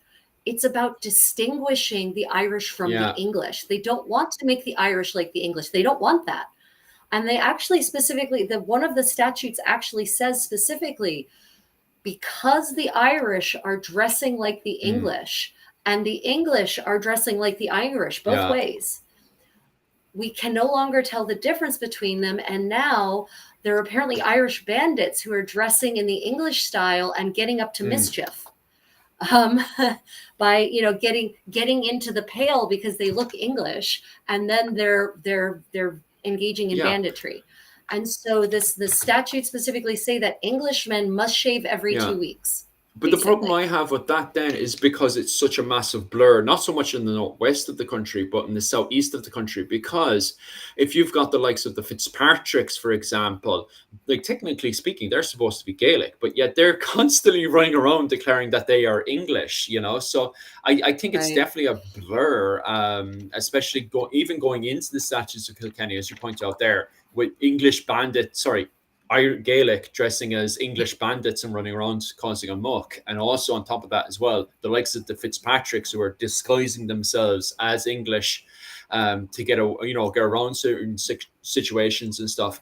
It seems to be difficult to pin down, when it comes down to the statutes of Kilkenny. Okay, so who goes into the... I know it sounds so easy. If you're ethnically English, then you must be English. Or if you're ethnically Gaelic, then you must be Gaelic. But in fact... Yet there seems to be people who put on the old wolf clothing and just going into the Irish Parliament. The Irish Parliament anyway. And if they're sneaking into the Irish Parliament, are they then shaving and playing by the rules to define themselves as English? Because Galway is another very good example of that. Galway is as Gaelic can be, but even in letters, they're just like, well, if the word being civilized is English, then hey, look, we're English because we're civilized. Like how do they play the game and stuff when they're going into the likes of Irish Parliament and stuff, or very well, they do. I mean, there are some laws put in to stop the Irish coming into the city at times. And Right. also, it's funny as well because you also have Irish families trying to prove that they're not Irish. They're they're going to court to become recognised as English, coming up with these fabricated genealogies that they're actually from an English sailor who came across 1,000 years ago, whatever. So they so there's a lot of which I would say is a very Irish thing to do, especially since we've been editing our genealogies for thousands of years. So, so by coming to court, I'd automatically said he was Irish. Yeah, so I mean, it just really shows how blurred it all is. Big massively, like, because this is why I constantly, when it comes down to the 15th century, I use the term Anglo-Irish rather than Norman or just plain English, like, because there's other people then that would say, oh, well, that's English and this is English and that's English, and it's not. It's a complete and utter blur, depending on how the Irish feel on that specific hour of that day. It's like, well, today I feel English. And then an hour later, they're like, well, I've always been Gaelic. I don't know what you're talking about, Yeah, what is beneficial exactly. in the moment, right? That's how I feel when I'm reading these sources, like, especially when you're dealing with the likes of the Fitzgeralds. It's like, well, I was always civilized English. I don't know what you're talking about. And the next hour is like, I hate the Tudors. I was never English. I don't know what you're talking about. I get it. I get it. Like, I'm from Northern Ireland, right? We're either British or Irish. We get to pick, and I'll pick whatever whatever suits me best at the time. I want my social welfare money.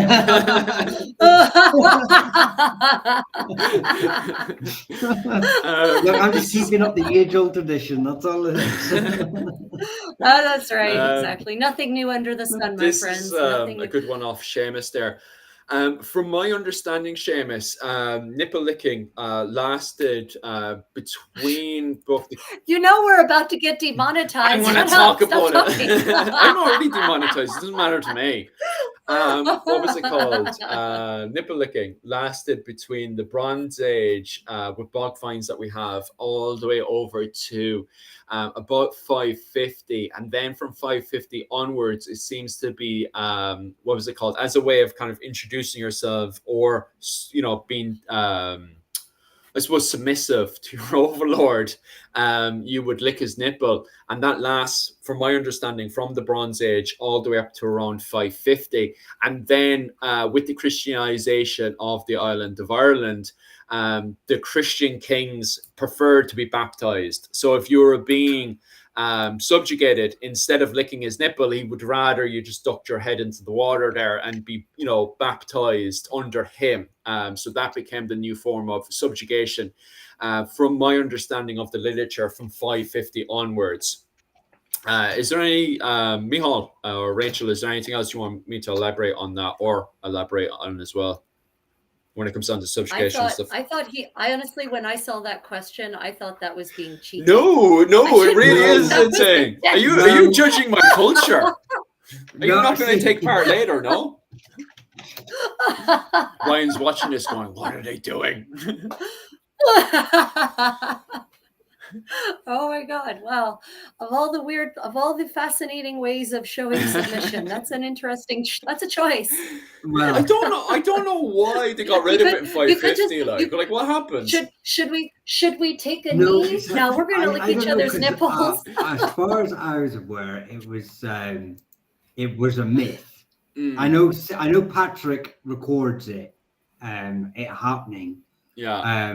But I'm pretty sure there are people out there who disagree with this interpretation and think it's maybe one of a couple of things. Maybe the boys are winding him up because he's obviously having to lick his nipples down the road. So they think it's maybe something you think it's hazing? Yeah. You think it's historical hazing? Yeah, not just me. This is one of the theories. There's another. No. Wow. That's great. Yeah, it's just the Irish, just random Christian ones on their boat, and they're just like, go on then, boy. I mean, to be fair, like it could have been worse. And there's just there's also other theories that it's maybe St. Patrick being a bit trying to demonize the old Irish compared to his new Irish with Christianized. I mean, I'll be honest. That sounds really plausible as a way of demonizing anyone. There's nothing wrong with licking a bit of nipples there in subjugation. Nothing wrong with it, Other people get, kiss a ring. Other people give a bit of tribute. But I don't think there was anything wrong with sucking a little bit of nipples, Are we demonetized yet?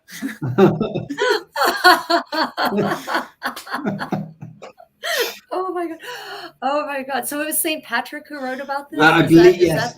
He's one of the ones I believe is when he gets on the boat supposedly from Waterford to mainland, he begs to get on the boat. I believe the sailor, the captain, says, have an old lick there. Yeah. This is in the thing. What you call it? If you read, what was it? His confessio. He literally confesses that this happened in the confessio.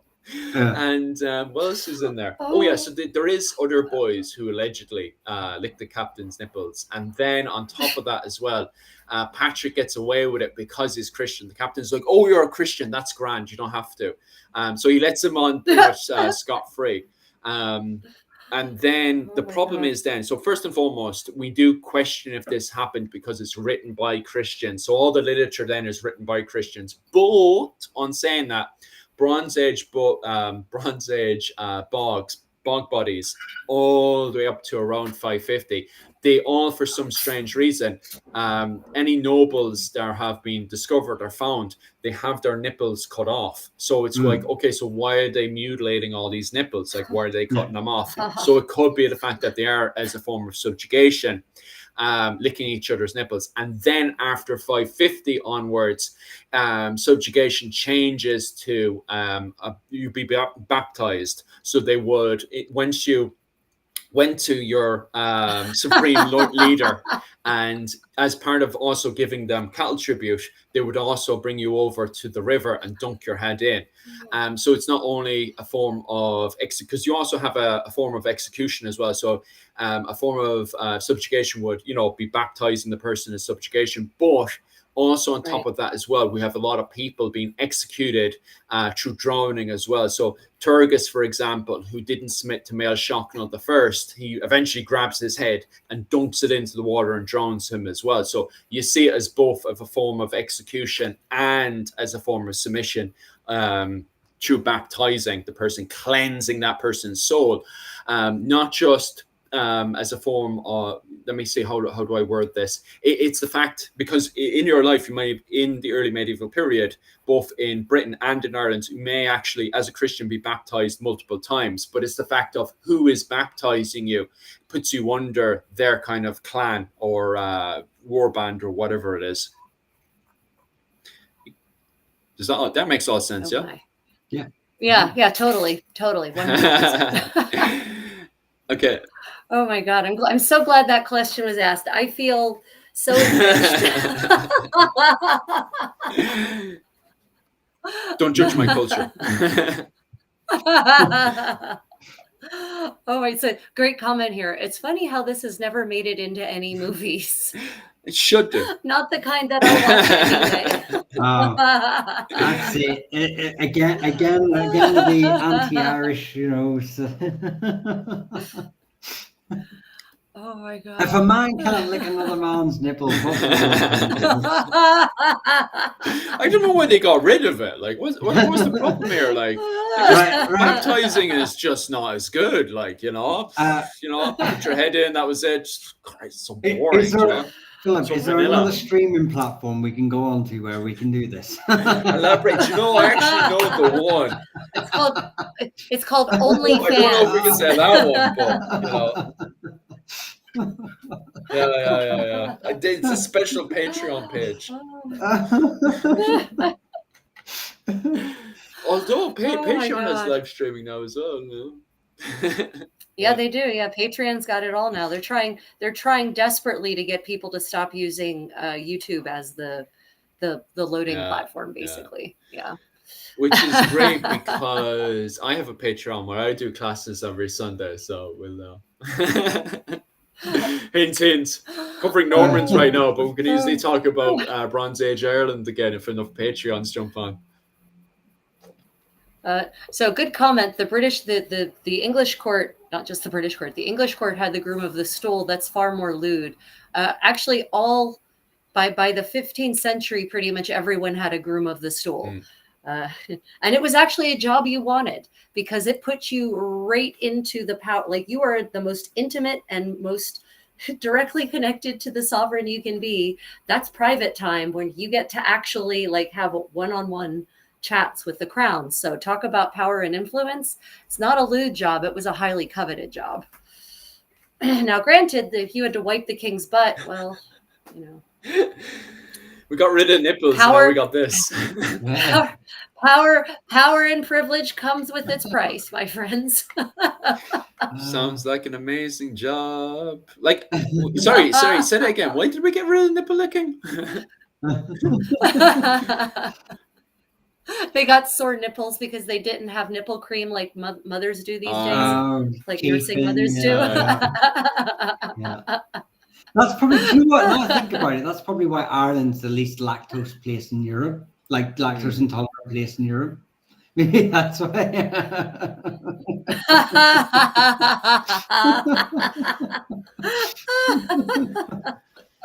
Right. And now the fake history comes full circle.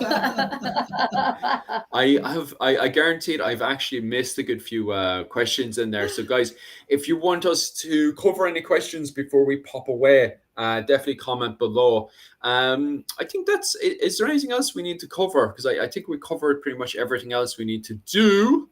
Obviously it was a massive pleasure. I don't know if Owen's actually going to watch the re-recording of this. If he does, thank you, Owen, so much. There's your references as well, Owen, and a few other references there as well.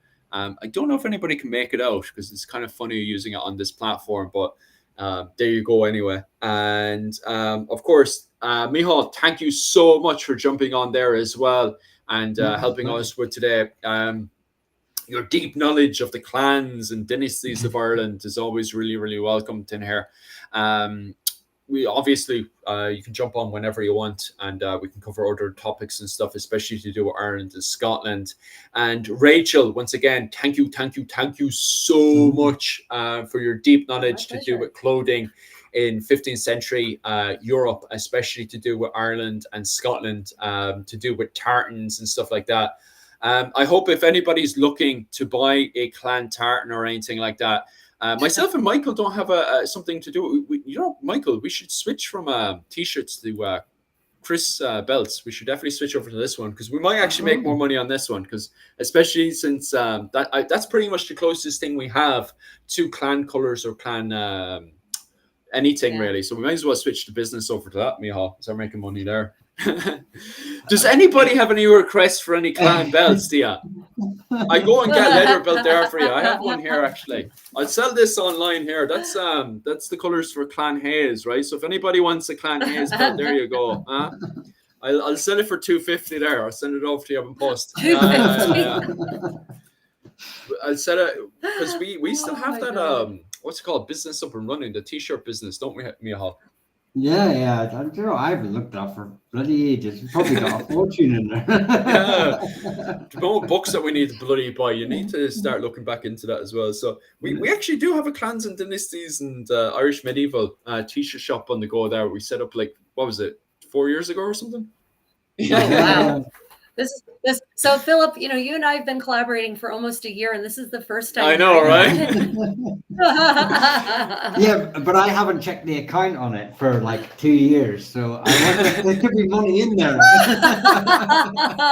We did used to earn on this, so it could be interesting. And you know what? If we disappear, we actually earn a lot. Yeah. Successful business. We're off to enjoy each other's nipples. Here. That we have to pay for that one. Yeah. What was it called? I think that's pretty much it. If you guys don't have any other questions with that, thank you so much, guys. Obviously, tomorrow. No. What day is it today? It's sometime. I think it's Wednesday. It's only Thursday. Thursday. Wait, no, Yeah, it's Thursday. Yeah, it's Thursday. On Sunday night for you guys, well, it's Wednesday night for them right now. On Sunday night for you guys, I'll be covering a class over on the Patreon to do with the Norman invasion of Ireland. I'm literally at the very start of the Norman invasion of Ireland. So if you head on over to my Patreon at Irish Medieval History, it's only about 20 quid a month. Actually, since YouTube isn't paying me right now, it's the only way I'm getting paid right now. So if you want to support the channel, definitely head over to my Patreon and support me there. Rachel, what do you have ongoing? Oh yeah, today's Thursday, right? Let's reaffirming. Tomorrow is Friday. I'm going to be doing medieval cooking in the modern kitchen as a live stream tomorrow. We're going to be exploring some egg-based, custardy-based recipes from the 15th century. So we're going to see what happens when I just randomly dump eggs into scalding hot milk as per the recipe. And then we've got my medieval sewing party on Saturday and Friday night and Saturday night for those of you in the Americas. Medieval story time will be on Sunday night for those of you in the Americas. Middle of the night for those of you in Ireland or the Isles. So I thank you all for joining us. I can't really tell who was whose followers really, but we had a really interesting chat this time, everyone. Thank you for all of your really amusing contributions. And from my side, if you're looking to join in with all that kind of stuff, just click on my page, scroll down to the very bottom, and you'll see Creative Contessa's channel. Click on that and subscribe over to Rachel if you want to see all of her live streams where she does absolutely amazing stuff over there. So if you're into anything to do with Europe, and even on top of that, Rachel lately has been jumping over to medieval Korean and Asian history as well. So she pretty much has been jumping all over the place. Mihal over at Clans and Dynasties. What's going on this week or this month? What are you guys up to? Well, I'll be going back to my regular live streaming now. I've moved. So that'll go back to 3 days a week. So if any of you were keeping an eye on, wonder where I disappeared to, obviously I had to move somewhere where I had better signal. So I'll be going back to my lives, which means, well, that's the only thing I've really got planned because YouTube long form videos are just on the back burner at the minute. But yeah, they are. So just come round at 10 o'clock, 10:30 Dublin time till 12:30, whenever I start feeling tired. Tuesday, Wednesday, Thursday. Thursday, happy days. Okay, guys, thanks very much. Oh, and of course, if you want to jump into Mihal's side, once again, pop over to my channel, Irish Medieval History. Scroll down to the very bottom, and you'll see Mihal there as well. Click on his page and subscribe, especially with all these live streams kicking off left, right, and center. And between the jigs and rails, I'll be jumping over to see you guys as well to do collabs and stuff as well. And on top of that as well, Rachel and myself would be live on Tuesday giving the medieval news as well. So we'll be keeping you guys up to date on Tuesday as well. So, which is going to be, guys, what was it, Monday night for you guys? So, other than that, guys, thanks very much, and Slán go Bhaile.